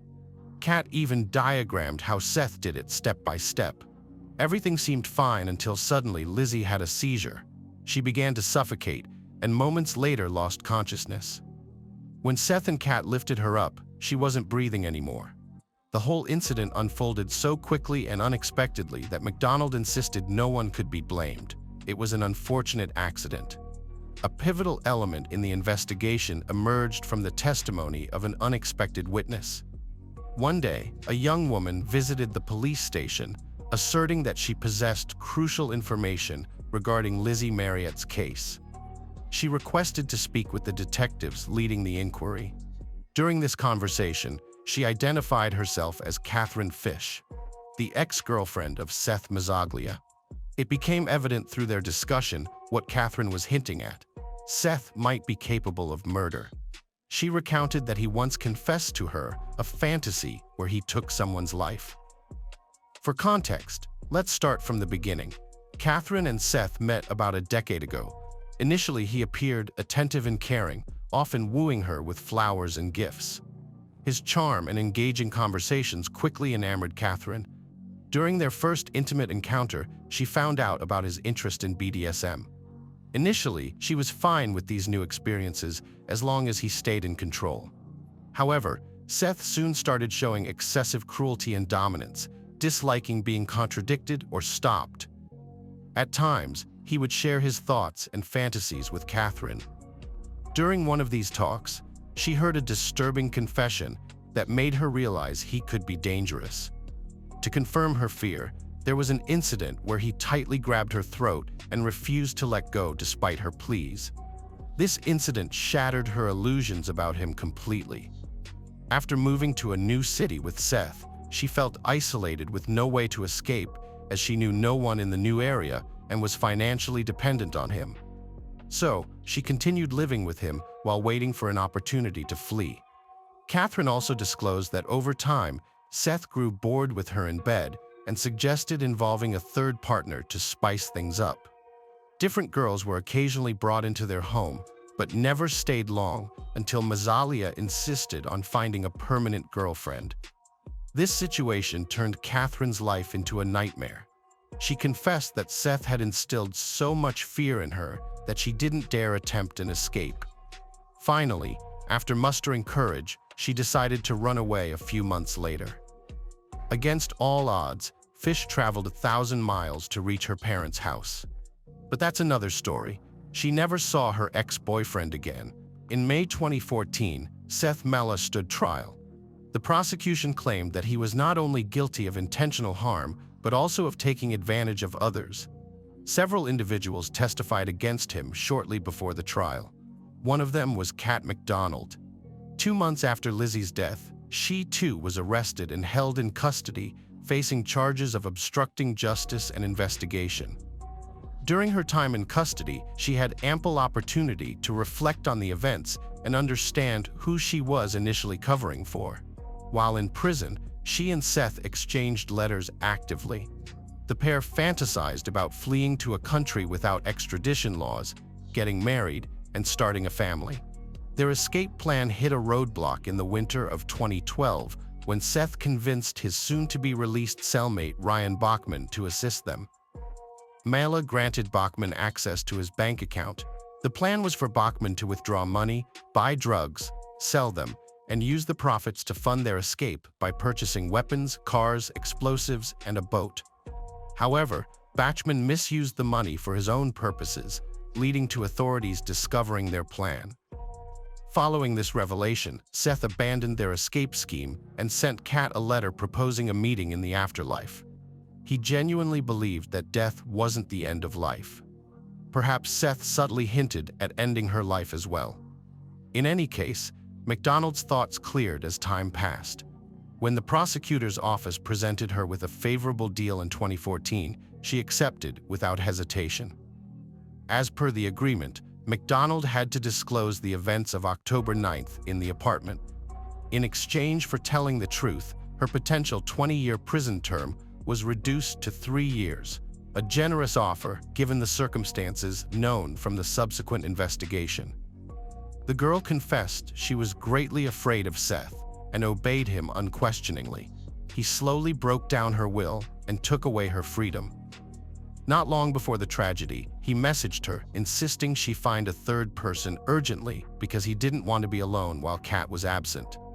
The girl had theater tours planned for the next 10 days, but McDonald couldn't substitute for her. Over time, Mela's messages turned from commands to threats, warning of serious consequences if she didn't comply. At the very least, Kat needed to bring one of her friends so that he could carry out his plan. To meet this demand, Kat invited Lizzie. Lizzie readily agreed, as she had been to Kat's place before and trusted her. McDonald kept silent about the fact they wouldn't be alone to prevent any doubt from Lizzie. Seth found the potential partner appealing. He had seen her pictures previously and eagerly anticipated their meeting. On October 9th at 9 p.m., Marriott arrived at Mela's apartment. Initially, Kat and Lizzie spent time chatting until Seth joined them.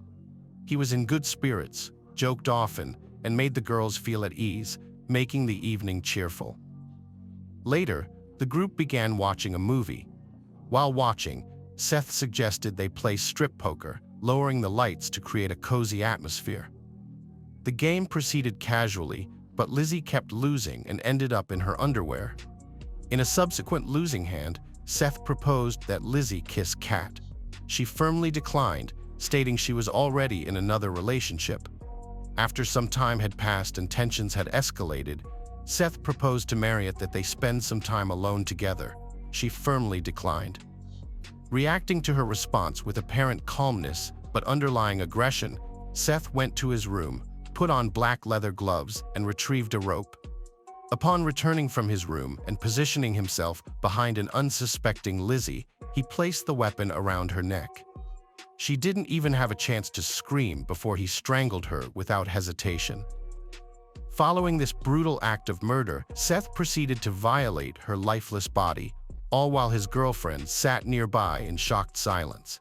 Later, Kat explained that fear had paralyzed her from intervening. She was afraid of becoming the next victim, so she opted not to assist the poor girl. Around 1 in the morning, the couple wrapped Lizzie's body in a tarp and placed it in a suitcase. They carried it to Lizzie's car and drove to Pierce Island by the river. There, they lifted the suitcase onto an observation deck, removed the deceased, and threw her off the cliff. Afterward, they cleaned up in the car together, returned to campus, and left Lizzie's car in the parking lot. The couple then walked 10 miles home. Kat later explained that she was terrified by the events and was in a state of shock. She chose not to testify against Seth out of fear that he would easily eliminate her. During the trial, Kat often cried, but no tears fell from her eyes. This led many in the courtroom to question her sincerity. Some believed she was a skilled actress capable of feigning distress effortlessly. Seth's lawyer noticed this and suggested she could adapt to any role professionally. The defense argued that Lizzie's death was accidental during intimacy. While no one disputed that Seth and Kat disposed of her body afterwards, McDonald's defense team argued that Kat had been under significant pressure for a prolonged period, affecting her mental well-being. They claimed Seth had isolated her from her loved ones and friends while consistently pressuring her into intimate acts. On the other hand, the prosecution focused on deliberate murder, highlighting a pair of gloves found at the scene. They believed Mazzella was aware of his intentions with Lizzie and wore gloves purposefully to protect himself and conceal any evidence of his actions. Considering these details, his actions were viewed as far from accidental. Prosecution witnesses, Roberta Gherkin and Paul Hickok, who were acquaintances of the couple, testified in court.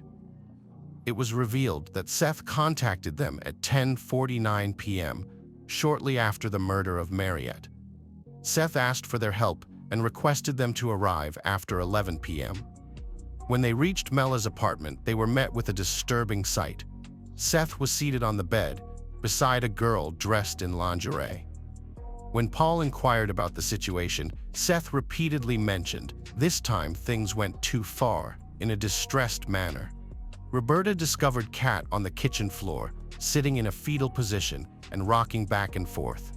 The couple instructed someone to call an ambulance before leaving swiftly, choosing not to involve themselves further or contact the authorities to avoid additional complications. On August 14, 2014, Seth Mazzella was convicted of first-degree murder by strangulation and conspiracy to commit a crime. He, a 32-year-old man, faced a life sentence with no chance of parole. Meanwhile, Kat McDonald, aged 20, received a 3-year imprisonment term as per an agreement. She was reportedly released in 2016 and has maintained a low profile since then, without any identifiable social media presence under her own name. Speculations suggest she may have reunited with her parents. Lizzie Marriott's body was never recovered, preventing her parents from laying her to rest. Instead, they erected a small memorial bench by the lake in their hometown in her honor. Bob and Melissa Marriott believed that the sentence given to Lizzie's former friend was too lenient. While the offender was punished, they opine that it does not equate to justice, as their daughter is deceased and can never return. On the morning of February 19, 2020, as the first light began to brighten the street and silence settled throughout the city, a man was thoughtfully cleaning his car. Suddenly, loud screams pierced the quiet. His heart raced as he turned to see a nearby car coming to an abrupt stop.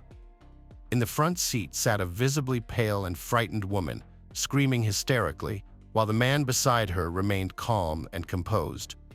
The man approached the car. Tension filled the air, ready to explode. Then, a deafening bang echoed through the morning, followed by a flash of light, like lightning tearing through silence. Thick smoke and fire obscured the sky.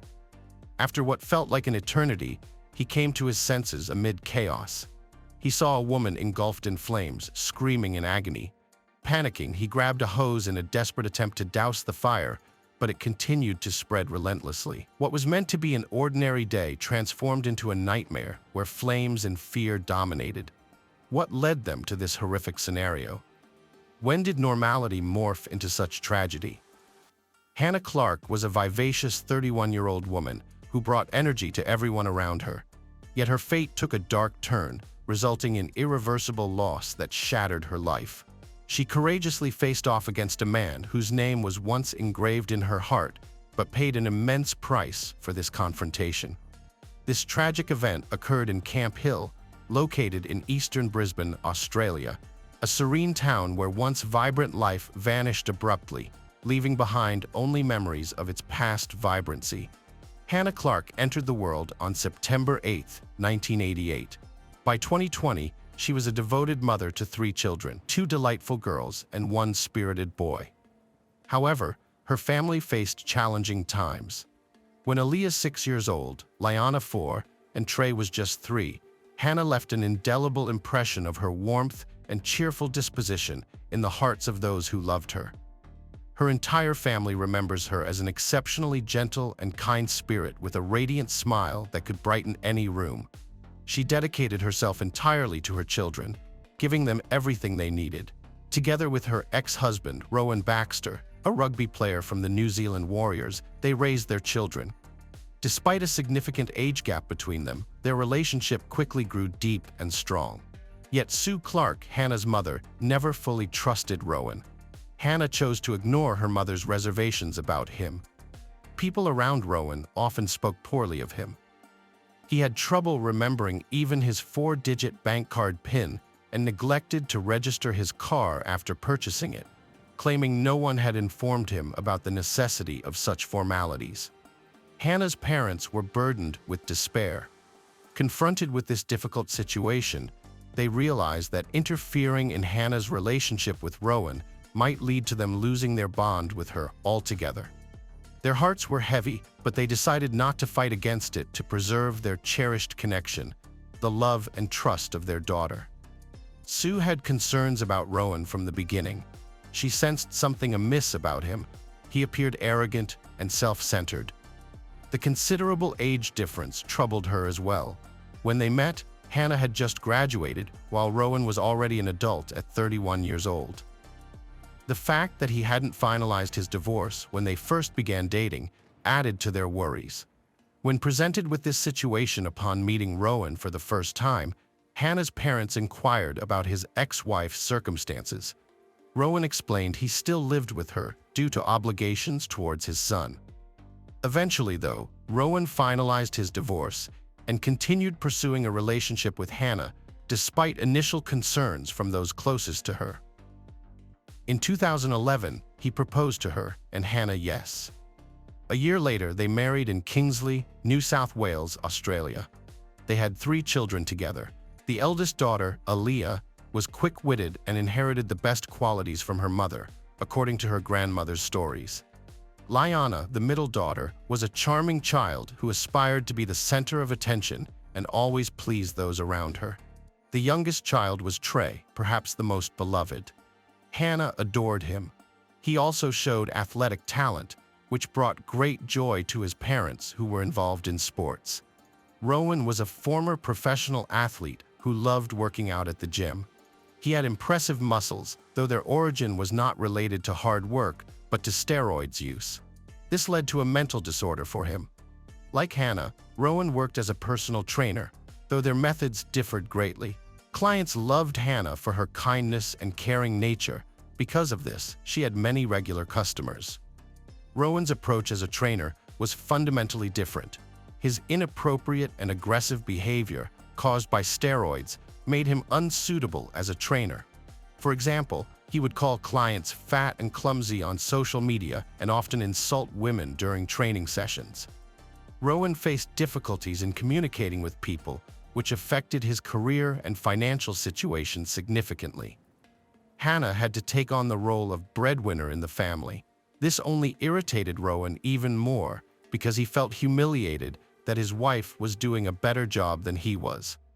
Despite financial difficulties, they decided to open their own fitness club together. In between training sessions, they both worked part-time at a sports store, a decision made by Rowan so he could control Hannah's every move and know her whereabouts always. Their story is marked by contrast.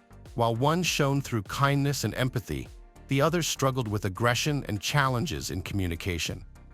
However, his conduct in the store mirrored his behavior in the gyms where he previously worked. It seemed that Baxter consistently sought to display his superiority over women.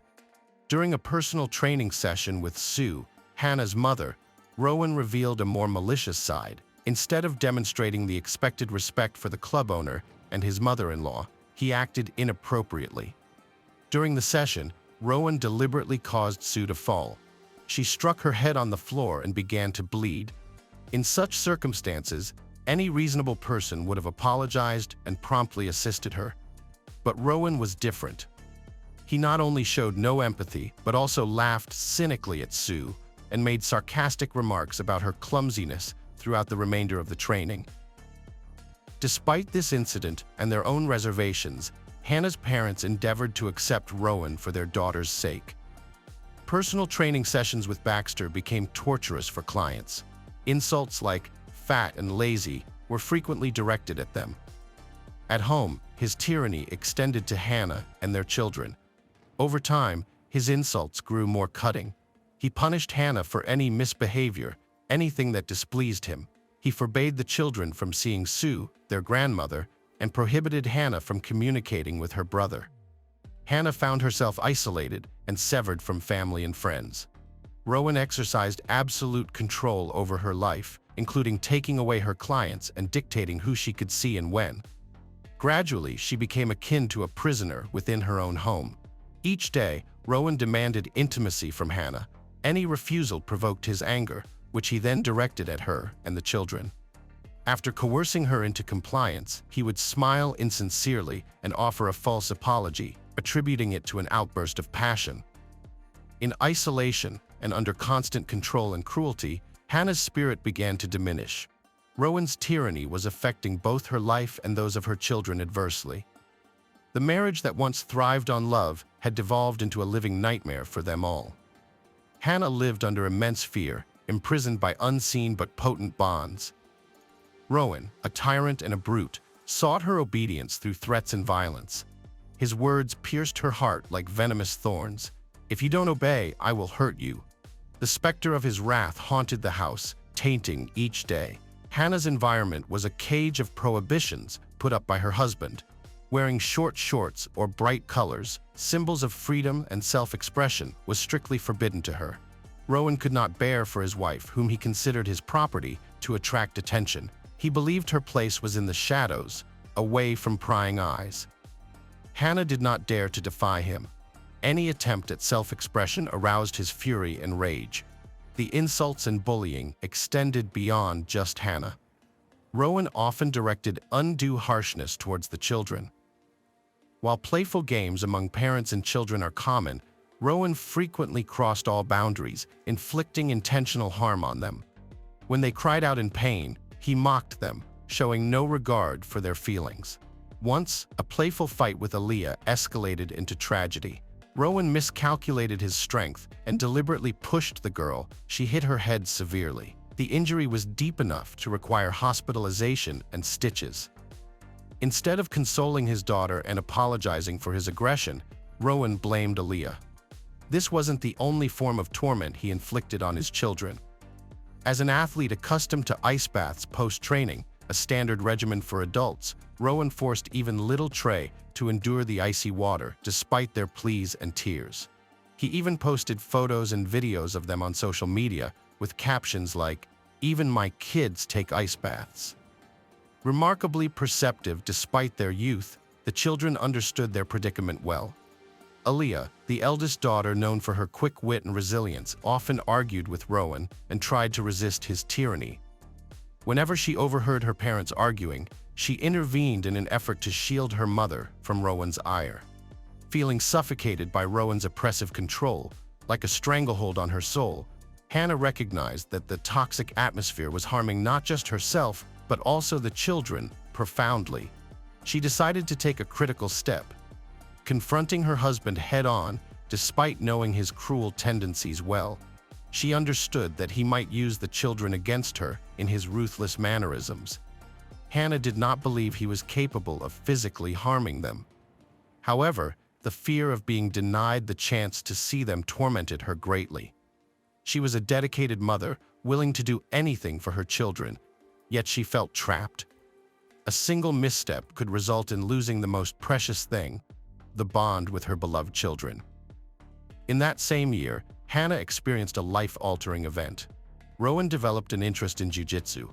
One day, after returning from training fueled by adrenaline, he unexpectedly attacked Hannah.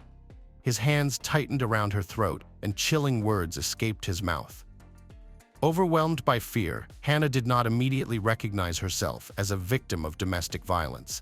This assault was far more terrifying than anything she had previously endured. In the aftermath, Hannah resolved to leave Rowan Baxter at the earliest opportunity. When she contacted the police, she detailed the horrors she had endured.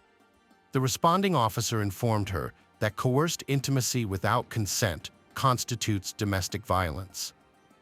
This conversation was pivotal for Hannah. It opened her eyes and motivated her to take immediate action. She took her children and sought refuge at her parents' home, determined to escape the nightmare that shadowed them. By early November 2019, their relationship had not yet legally concluded in divorce. During this period, Hannah decided to allow Rowan some time with their children, despite having little control over the situation without court intervention. Nonetheless, she understood that trusting Rowan with the children was precarious at best. Rowan struggled with his emotions and perhaps sought solace by consulting Pastor Christopher Ans from his church. Christopher, known for his kindness and willingness to listen, provided Rowan with support and counsel during this challenging time. Over time, Christopher began to observe unsettling characteristics in Rowan. He noticed Rowan's desire for dominance and control. In moments of vulnerability, Rowan confided in Christopher, admitting his awareness of the illegality of his actions and his need for assistance. However, he had no idea how to remedy the situation. This confession marked the initial step towards reformation. Christopher's support and wise advice could have been beneficial on this challenging path, but it did not transpire. One day, Hannah and her children were walking quietly down the street when, without warning, a terrible event occurred. Rowan suddenly appeared, seized Liana, their middle daughter, and disappeared. Hannah's world fell apart. Intense anxiety and fear for her daughter's safety overwhelmed her. For 2 days, she was unable to locate Liana and had no knowledge of her whereabouts. The growing anxiety became unbearable torture. Eventually, Hannah sought assistance from the police. The officers conducted a thorough search and fortunately located Liana with her father. The girl was found alive and unharmed, although the experience left an indelible mark on her psyche. Recognizing the imminent danger to Hannah and her children, the police strongly recommended she file a formal report against him and obtain a protection order. However, Hannah, paralyzed by grief and fear, was not able to take this crucial step.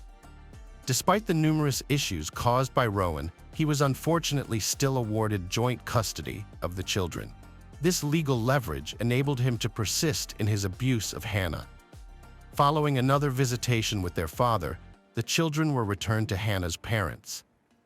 Before departing, Rowan attempted to humiliate Hannah by displaying photographs of her in her underwear near his car where their children could see them.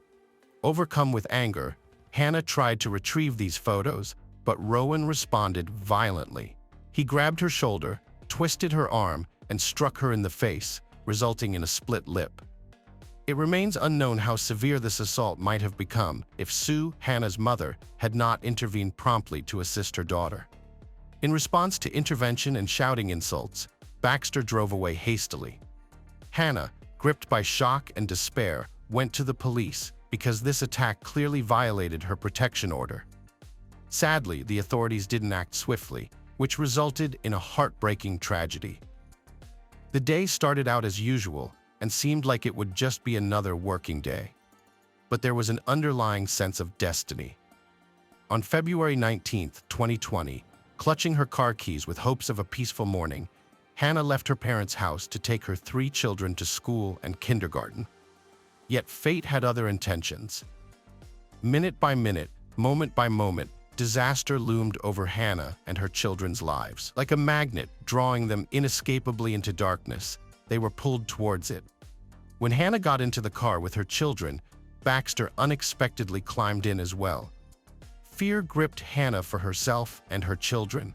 She pleaded with Rowan to leave them alone, but his unchecked rage filled the air with threats and demands for Hannah to start driving. Not wanting to escalate the situation, she obeyed. As Hannah turned onto Raven Street, she noticed a man cleaning his car nearby. In what seemed an ordinary moment, fate took a sudden turn towards catastrophe. Desperate for vengeance, Rowan grabbed a canister of gasoline from under the seat and doused Hannah and her children with it. Michael Zach was an accidental witness to this scene. He later recounted hearing the sound of a car pulling up to his house that morning. Panicked, Hannah screamed for help at him. She begged that Rowan wanted to kill her and had covered them all in gasoline. Rowan, holding tightly to Hannah, didn't let her go for a moment. His desperate cries for help got lost in a storm of silent madness. Michael approached the car from the passenger side and encountered a harrowing sight. Rowan's blank expression and the lighter he held. In an instant, flames engulfed the vehicle, a burst so intense it chilled the blood. Screams echoed, ears ringing, and then there was silence. The explosion left Michael stunned, disoriented, and pulled him out of reality itself. When he regained awareness, he was initially unsure of his surroundings or what had transpired. All around him lay chaos. The acrid smell of burnt metal and gasoline filled the air. Flames ravaged the car, reducing it to charred remains. Amazingly, Hannah managed to escape the blaze, scorched and bloody but alive. She screamed frantically, "My children! Where are my children?" Pleas for help poured out, not for herself, but for her children, still in danger within the burning inferno. As if answering her desperate cries, a passing car stopped. A doctor, off duty but compelled by conscience, rushed towards her. Upon reaching Hannah, he heard her anguished cry, "My children, they're there. Why didn't I stay with them?" That single phrase captured all her world's pain and despair. She was torn apart by regret and self-recrimination for surviving when her children did not. With professional composure and urgency, the doctor endeavored to assist amid the turmoil surrounding them both. Michael didn't hesitate for a second. Grabbing the hose at his house, he began pouring water over the burning car. The fire was ruthless, though. It consumed the entire vehicle with no hope of saving the children. Both the doctor and Michael started shouting for Hannah to duck and hide to put out the fire, but in her grief, she didn't hear them. "My children! Where are my children?" she cried out, her words filled with desperation and madness. In those first terrible moments after the explosion, Michael didn't notice the children inside. It was hard for him to believe Hannah would put them in such danger. Only later, when her screams finally made sense to him, did his heart fill with chilling horror. He raced toward the car to rescue them, but the flames were too fierce, the heat unbearable. All efforts were futile. Hannah lay on the road, her body scorched by fire, repeatedly saying, "My children, someone save my children." No one yet grasped the tragedy's full scale. Burns covered more than 97% of her body. Only her feet remained untouched. the only unaffected place on her severely burned body. Despite unimaginable pain, Hannah couldn't stop thinking about her unprotected children. Indeed, those who had always said Hannah was selfless were proven right. The police looked at her burned body and knew survival chances were slim. Yet, Hannah did not accept that fate easily. A courageous fire in her heart allowed her to summon every last bit of strength to give a testimony to police officers, a final gesture before facing an awful death. Officer Angus Kay wrote down every word she managed to say. Through pain and despair, she tried describing events that led up to her tragedy. Hannah, struggling to move her lips, identified her ex-husband, Rowan Baxter, as the individual responsible and relayed all the details. Her voice grew softer by the minute, and her frail body weakened further. Officer Key stayed by her side throughout. He commended her for her bravery and reassured her that she had already contributed significantly and everything would be all right. His actions would later receive high praise from the authorities. His professionalism was crucial in gathering materials that became key to a verdict. Even in her final moments, Hannah didn't fully grasp the horror unfolding around her. When questioned about previous threats from Rowan, she denied any such instances. Doctors came to alleviate her pain, but she could no longer speak. Amidst all this chaos, Rowan Baxter behaved oddly. Despite burns covering 80% of his body, he exited the car on his own. While Hannah pleaded for her children's safety, he sat on the road, staring at the burning vehicle.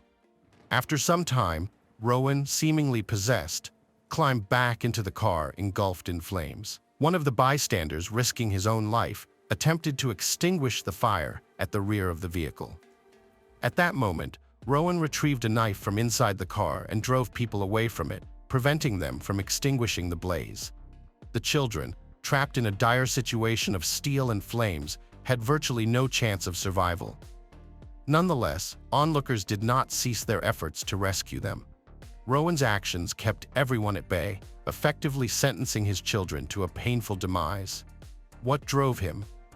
Was it a desperate attempt to shield them from an inevitable fate or an act of madness clouded by selfishness? One witness made an effort to reason with Rowan, pleading for him to drop the knife and allow a chance for the children's rescue. However, Rowan was unresponsive. As the children perished and Hannah succumbed before his eyes, Baxter turned the knife on himself. His selfish act eradicated any remaining hope for everyone involved. The children died. Hannah followed shortly thereafter, and Rowan's motives remained shrouded in mystery. At this tragic scene, a senior doctor noted Hannah's valor. Observing her wounds, which were clearly fatal, he saw only her concern for the children's welfare and a desire to convey the truth in her eyes. Hannah Clark passed away at the hospital on the very same day of her admission. Only 31 years old, she was a tragic of severe domestic violence, along with her children. Despite facing immense danger, Hannah tirelessly fought to protect her family from an abusive individual. Her courageous efforts, although ultimately unsuccessful, demonstrated her steadfast resolve. Each day, she exhibited remarkable bravery, putting her loved one's safety above all else. Through her relentless effort to confront her harrowing circumstances, she ensured that her story would endure. On March 9, 2020, Hannah was laid to rest alongside her children. This event deeply affected the Clark family. In their grief, they decided to establish the Small Steps for Hannah Foundation with the mission of ending domestic violence in Australia. Just 4 days after this heart-wrenching event, thousands gathered to bid farewell to Hannah and her children. Hannah's memory will live on in Camp Hill through Hannah's House, where new trees were planted and a plaque installed recounting her life story. Through these initiatives and remembrances, Hannah's legacy persists for future generations to honor and remember. In December 2020, Hannah Clark was recognized as the Woman of the Year by Marie Claire. This honor celebrated her courage in battling domestic violence. Yet her story continues beyond this recognition. Although Baxter is no longer alive, police have not closed the case. Their aim now is to delve into his motives to prevent similar tragic events from happening again. Those who knew Rowan describe him as egocentric and violent. Nicole, a friend of Hannah's, expressed her strong frustration. She spoke to the police, criticizing their inaction and negligence. Why wasn't help given to Hannah? Why were the children not saved? These questions remain unanswered for now, but one thing is evident. Rowan Baxter's selfishness led to a devastating tragedy. It left behind only grief and unresolved questions that will haunt many. Hannah's mother shared harrowing details of what her daughter suffered due to Baxter's influence. She recalled an incident at the gym where Rowan intentionally dropped Hannah on the floor, highlighting his aggressive nature further. A pastor who conversed with Baxter also noted his controlling tendencies and lack of empathy toward others. Pain. On January 26, 2020, investigators discovered a note left by Baxter just before the tragic incident. In this note, Baxter expressed that he considered himself a victim. He wrote, "I can't take this anymore. She must understand how hard it is to not have to see my own children. My life is ruined." Notably, Baxter signed the note on his own behalf and seemingly on behalf of the children. This detail underscores his perception of himself as a victim and his accusation against Hannah for ruining his life. The content of this note made Baxter's intentions evident. It appears he may have had plans to kidnap the children and retaliate against Hannah. During the court hearing, it was revealed that a week before the tragedy, on February 13, 2020, Hannah had alerted her friends about potential danger from Baxter. Her friend, Nicole Brooks, contacted the police on her behalf to warn them that Hannah and her children were at risk. Regrettably, the police did not take these concerns seriously, stating there was no specific threat they could act upon. Despite Nicole's persistent efforts, her warnings went unheeded. This situation exemplifies how inadequate laws to protect women from domestic violence can result in tragedy. Had stricter regulations been in place, perhaps the authorities could have responded more swiftly and effectively, potentially preventing the loss of Hannah and her children's lives. Have you heard the story about the nuclear power plant employee from Springfield who was having problems with his wife? No, we're not talking about Homer Simpson. We're talking about this guy. 911 emergency, what's emergency? Help me! My God, my wife's breathing. Okay, you need an ambulance? I need everything. I need everything. Springfield Police. Yes, help me. What's the problem? I just shot this man in my house. He's inside your house Killed right my now. wife. He beat my wife. Sounds legit, right? Wrong. What you heard just now was the voice of an extremely talented liar.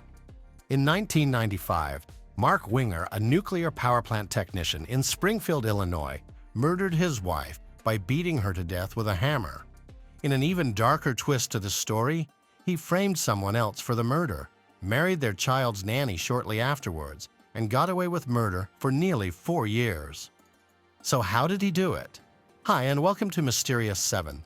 I'm Michael, and today I'm going to take you guys through another case with the most insane twists you've ever heard. In June of 1995, it seemed like life couldn't possibly get any better for Mark and Donna Winger. The nuclear technician and his wife had been happily married for several years, and they had just adopted a newborn baby girl named Bailey. Donna was the oldest of 3 sisters in what they described as an incredibly close-knit family. The Dreschers grew to love Mark too. He was smart, Jewish. He was attractive and he was fun, Donna's sister Jenny Levin told the media. Donna just felt like she had found her person. After Mark and Donna Winger were married in 1989, he was offered a job, and the newlyweds settled in Springfield, Illinois.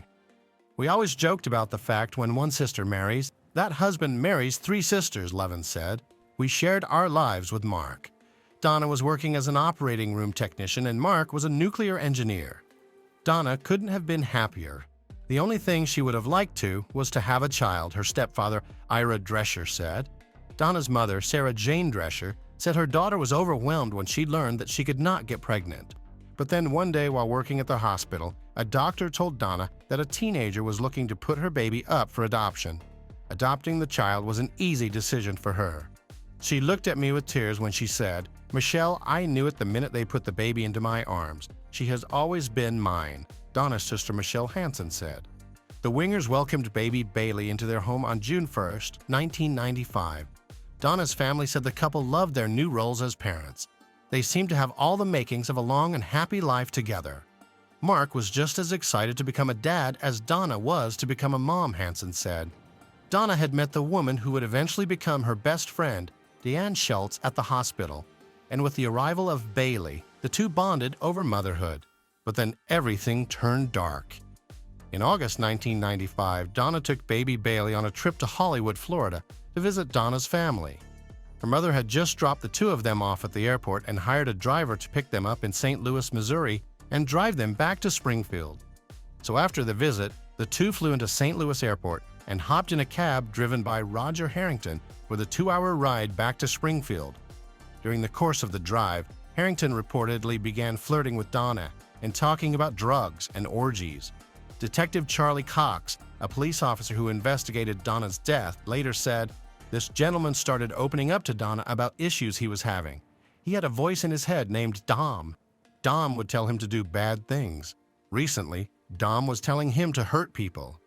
After Donna safely arrived home with Bailey, she called the transit company to make a formal complaint about Harrington's behavior, and the driver was suspended.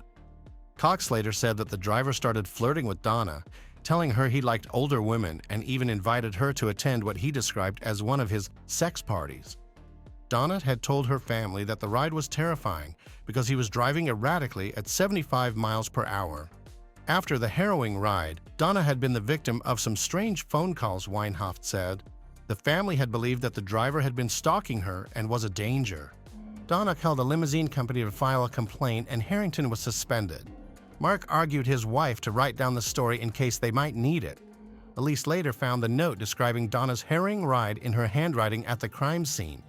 Donna also told Mark about the experience, and though he played a part of the supportive husband and helped her file the complaint, it turned out that he had ulterior motives for doing so. Just days later, Mark invited Harrington to their home, perhaps under the pretense of helping him get his job back. On the 29th of August 1995, the cab driver wrote Mark's name, address, and the time on a scrap of paper in his car, drove to the Wingers' home, walked inside with a coffee cup and a pack of cigarettes, and was shot twice in the head. Mark Winger then called 911 and told the dispatcher he'd just shot a man who was killing his wife. He informed police that he'd been walking on the treadmill in the basement when he heard a commotion upstairs. He grabbed his gun, went to investigate, and found Harrington swinging a hammer at Donna. In an effort to defend his wife, he'd shot the man twice. Police arrived on the scene to find that both Donna and Harrington still had a weak pulse. Mark was in a back bedroom, rolling back and forth in total shock. When former Springfield Police Detective Charlie Cox arrived at the Wingers' home, he remembered they could see the victims from the front door. Donna was clinging to life, said Sangamon County Assistant State Attorney Steve Weinholt. She had been hit no less than 7 times in the head with a hammer. The second victim, a white man, had suffered 2 gunshot wounds to the head, but still had a pulse when police arrived, said Weinholt. It was quite chaotic, Cox said. I knew that they were probably going to be transporting the victim soon, so I wanted to try and get identification on the male suspect. Cox found the man's wallet and was able to identify him as Roger Harrington. Police recovered a bloody hammer near the 2 bodies and found Mark's .45 caliber semi-automatic handgun, a yellow mug, and a pack of cigarettes on the same dining table. They also noticed that Harrington's car had been parked against traffic, facing the wrong direction. At the crime scene, Cox said Mark was very upset and very emotional, and that he repeatedly asked who the man he'd killed was. Cox avoided identifying Harrington and tried to calm Mark down. As police combed through the scene, Mark asked police if the intruder's name was Roger. Cox confirmed that it was. Mark was shocked and he said, "Oh my gosh, that's the man who's been harassing my wife this week," Cox said. Cox, who was familiar with Harrington after he'd lived in a trailer park owned by Cox, believed Harrington might have snapped. "I knew him as a very volatile type subject. He and his wife rented a trailer for me," Cox said. "Knowing what I knew about Mr. Harrington in the past, how quick he was to anger, I thought that very well he could have gone over there to try to get his job back. There's a hammer laying right there on the table. He picks it up and goes into a rage, then the husband shoots the bad guy." Tragically, both victims succumbed to their injuries. After learning about Donna's previous run-in with Harrington and listening to Mark's version of events, the police closed the case within days, listing Roger Harrington as the culprit. Because once police examined the scene and listened to Mark's story, detectives concluded that he had acted in self-defense. The case was closed in about 48 hours, Weinhoft said. But Harrington's family insisted from the beginning that their son was harmless. He was no troublemaker. He was a good kid. He wouldn't even strike at anybody, his mother, Helen Harrington, said. I don't think he would hurt anybody, and I don't think he was crazy. So it seemed like Mark Winger was going to get away with murder. Donna's mother spoke to the media about the evening, and the family received the news of her daughter's murder. It was 4 a.m, and I said, "Jenny, it's Mom. Something terrible has happened," Sarah Jane Drescher said of her call to Levin. "We sat there in my room, just crying at this unimaginable loss," Levin said. In the following months, Donna's mother and sister took turns traveling to Illinois to help take care of Bailey. "I loved Mark because he loved Donna, and that's what was important to me," Sarah Jane Drescher said. "But I had to be very careful because I did not want to ruin my relationship with him, because I did not want to ruin my relationship with the baby. I wanted to be a grandma, and Bailey made me a grandma." Mark was now a single father raising his infant daughter on his own. Donna's family initially flew to Illinois to help out, but they couldn't stay, and they suggested Mark hire a nanny. In January 1996, he met 23-year-old Rebecca Simic, who was searching for a nanny job in the area. Rebecca told reporters, "It just felt like Bailey was the one that really needed me the most. She had been through so much already at the age of 3 months." Rebecca was wonderful with Bailey, and even Donna's family agreed that she was like an angel sent to help Mark.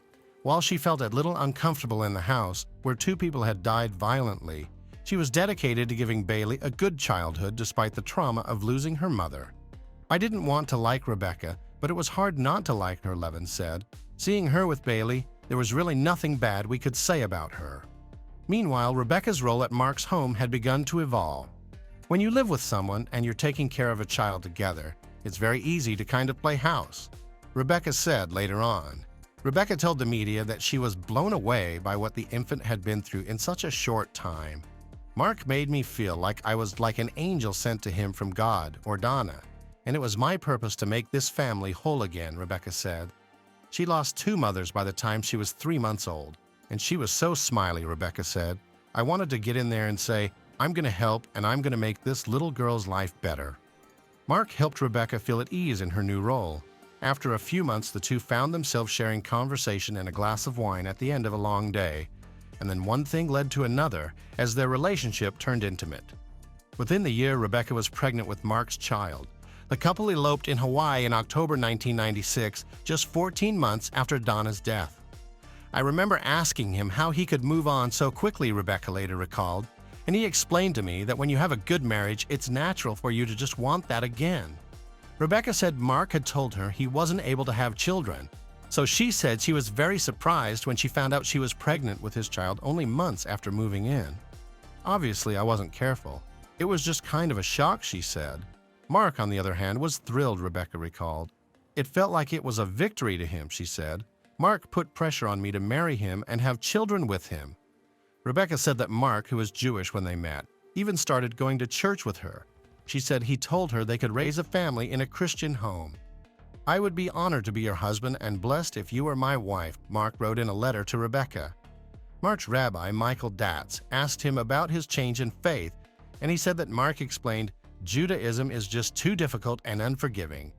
Rabbi Datz didn't understand, asking, "Mark, I don't know what you're talking about. What do you need forgiveness for?" He said Mark didn't respond. But then it seemed like Mark was trying almost a little too hard to leave the past behind.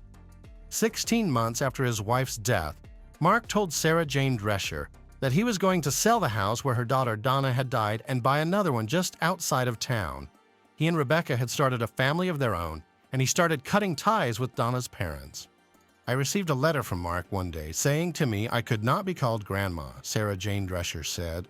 "I wrote him back and I begged him, please let her call me Grandma. And he said, I'm sorry, there's no way I am going to allow her to call you Grandma, and that's the way it is."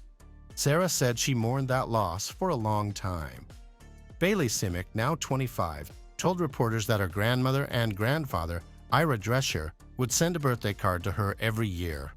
I always remember asking my mom, "Who's Sarah Jane and Ira?" she said. My mom would always explain, like, "Those are Donna's parents, and they just want to let you know that, like, they love you and that they remember you." Eventually, Mark sold the house where Donna had died and moved with his new wife to the suburbs outside of Springfield. Things seemed great on the surface. They had 3 children together, and Rebecca raised Bailey as her daughter. Though chaotic, their life seemed almost perfect. Mark was a loving partner and a very involved father. That would all change quite soon. One day in early 1909, when Mark was feeling ill, Rebecca took him to the emergency room in the hospital where Donna had worked before her death. There they saw Donna's best friend and co-worker, Deanne Schultz. She seemed upset to see Mark, and Rebecca remembered that Deanne had acted strangely when she first came on Bailey's nanny, as if she were anxious to stay involved in Bailey's life.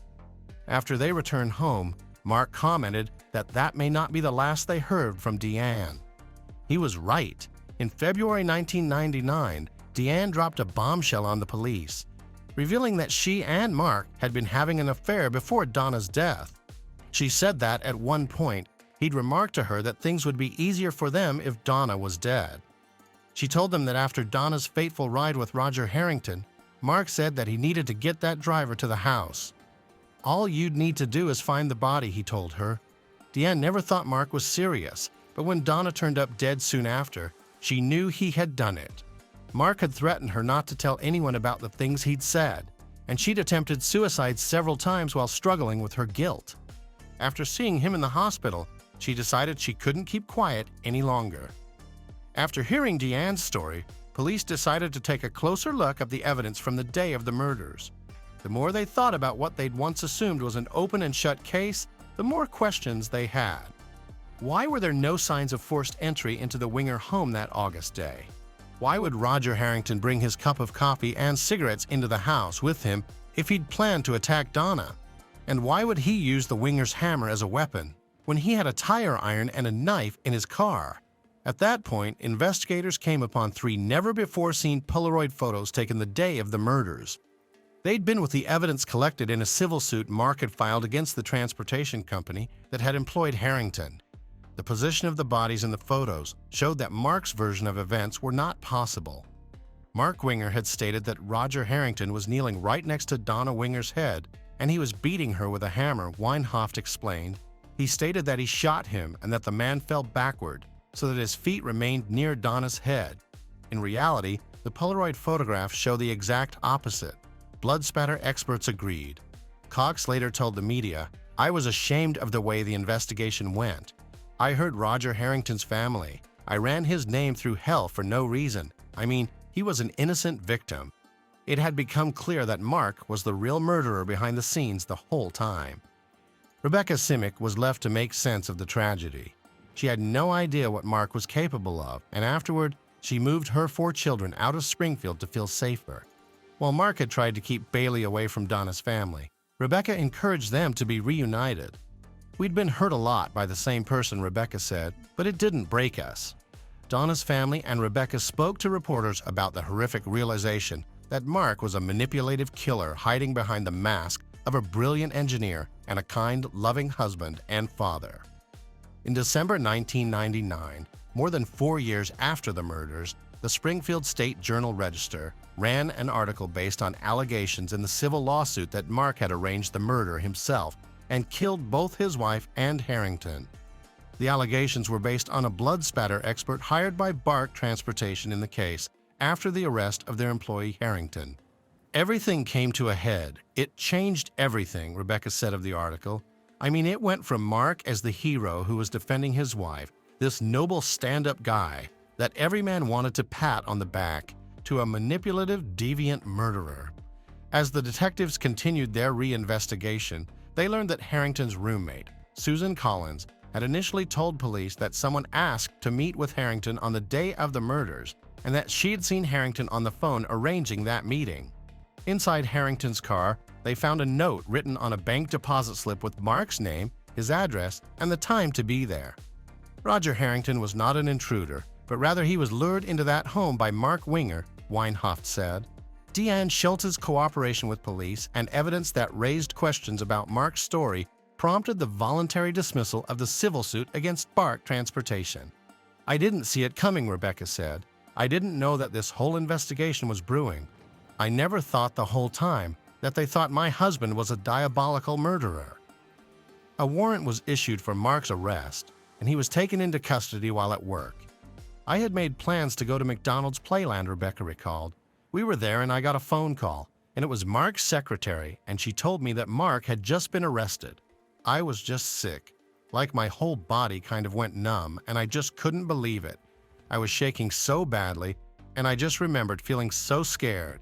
I felt that I owed it to him and to my kids to just stand by him," she said. Hanson, Donna's sister, said she didn't feel relieved following Mark's arrest. "I still wanted to believe he was innocent," she said. "Here's this person that I know in handcuffs, and what's going to happen?"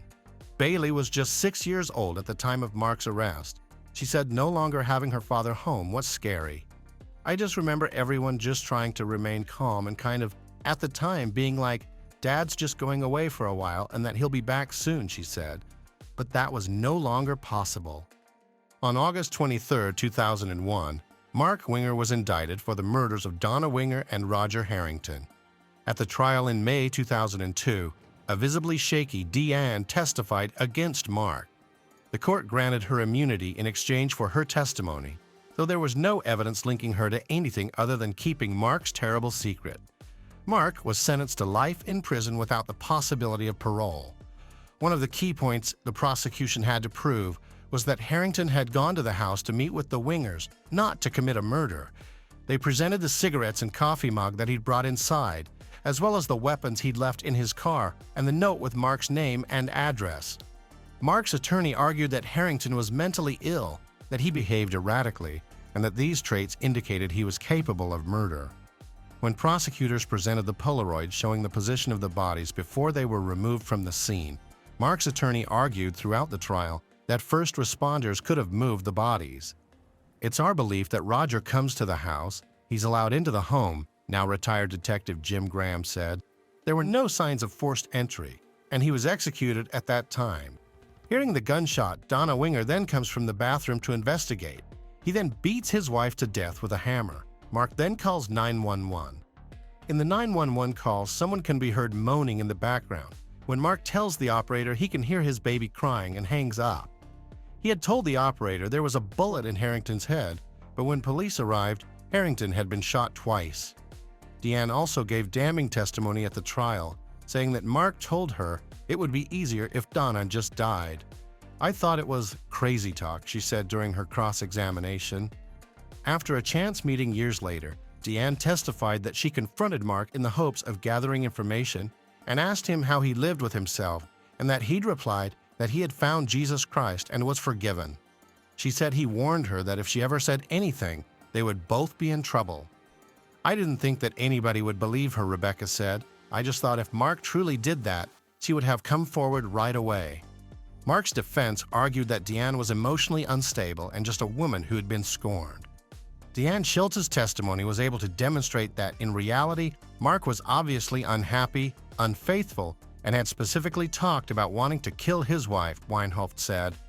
Schultz was granted immunity for her testimony, he added. There was no direct evidence that directly linked Deanne to actively participating in this crime. In the end, she was such a valuable witness as it relates to presenting the motive.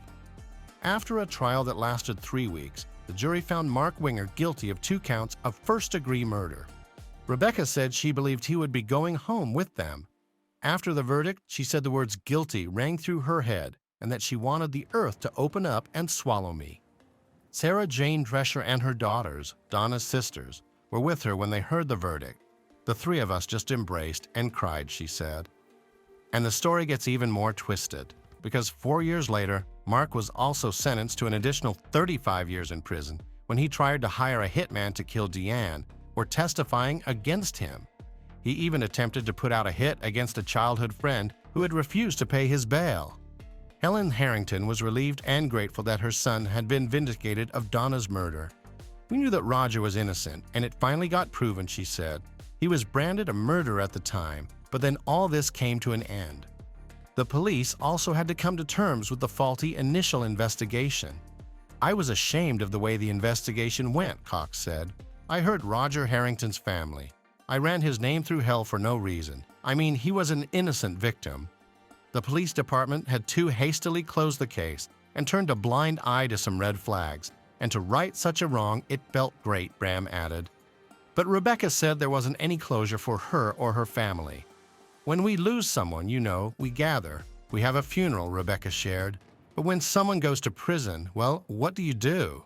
You're just kind of left with this emptiness and this hole that you can't really have closure with that." "It wasn't just him being sentenced to life," she said.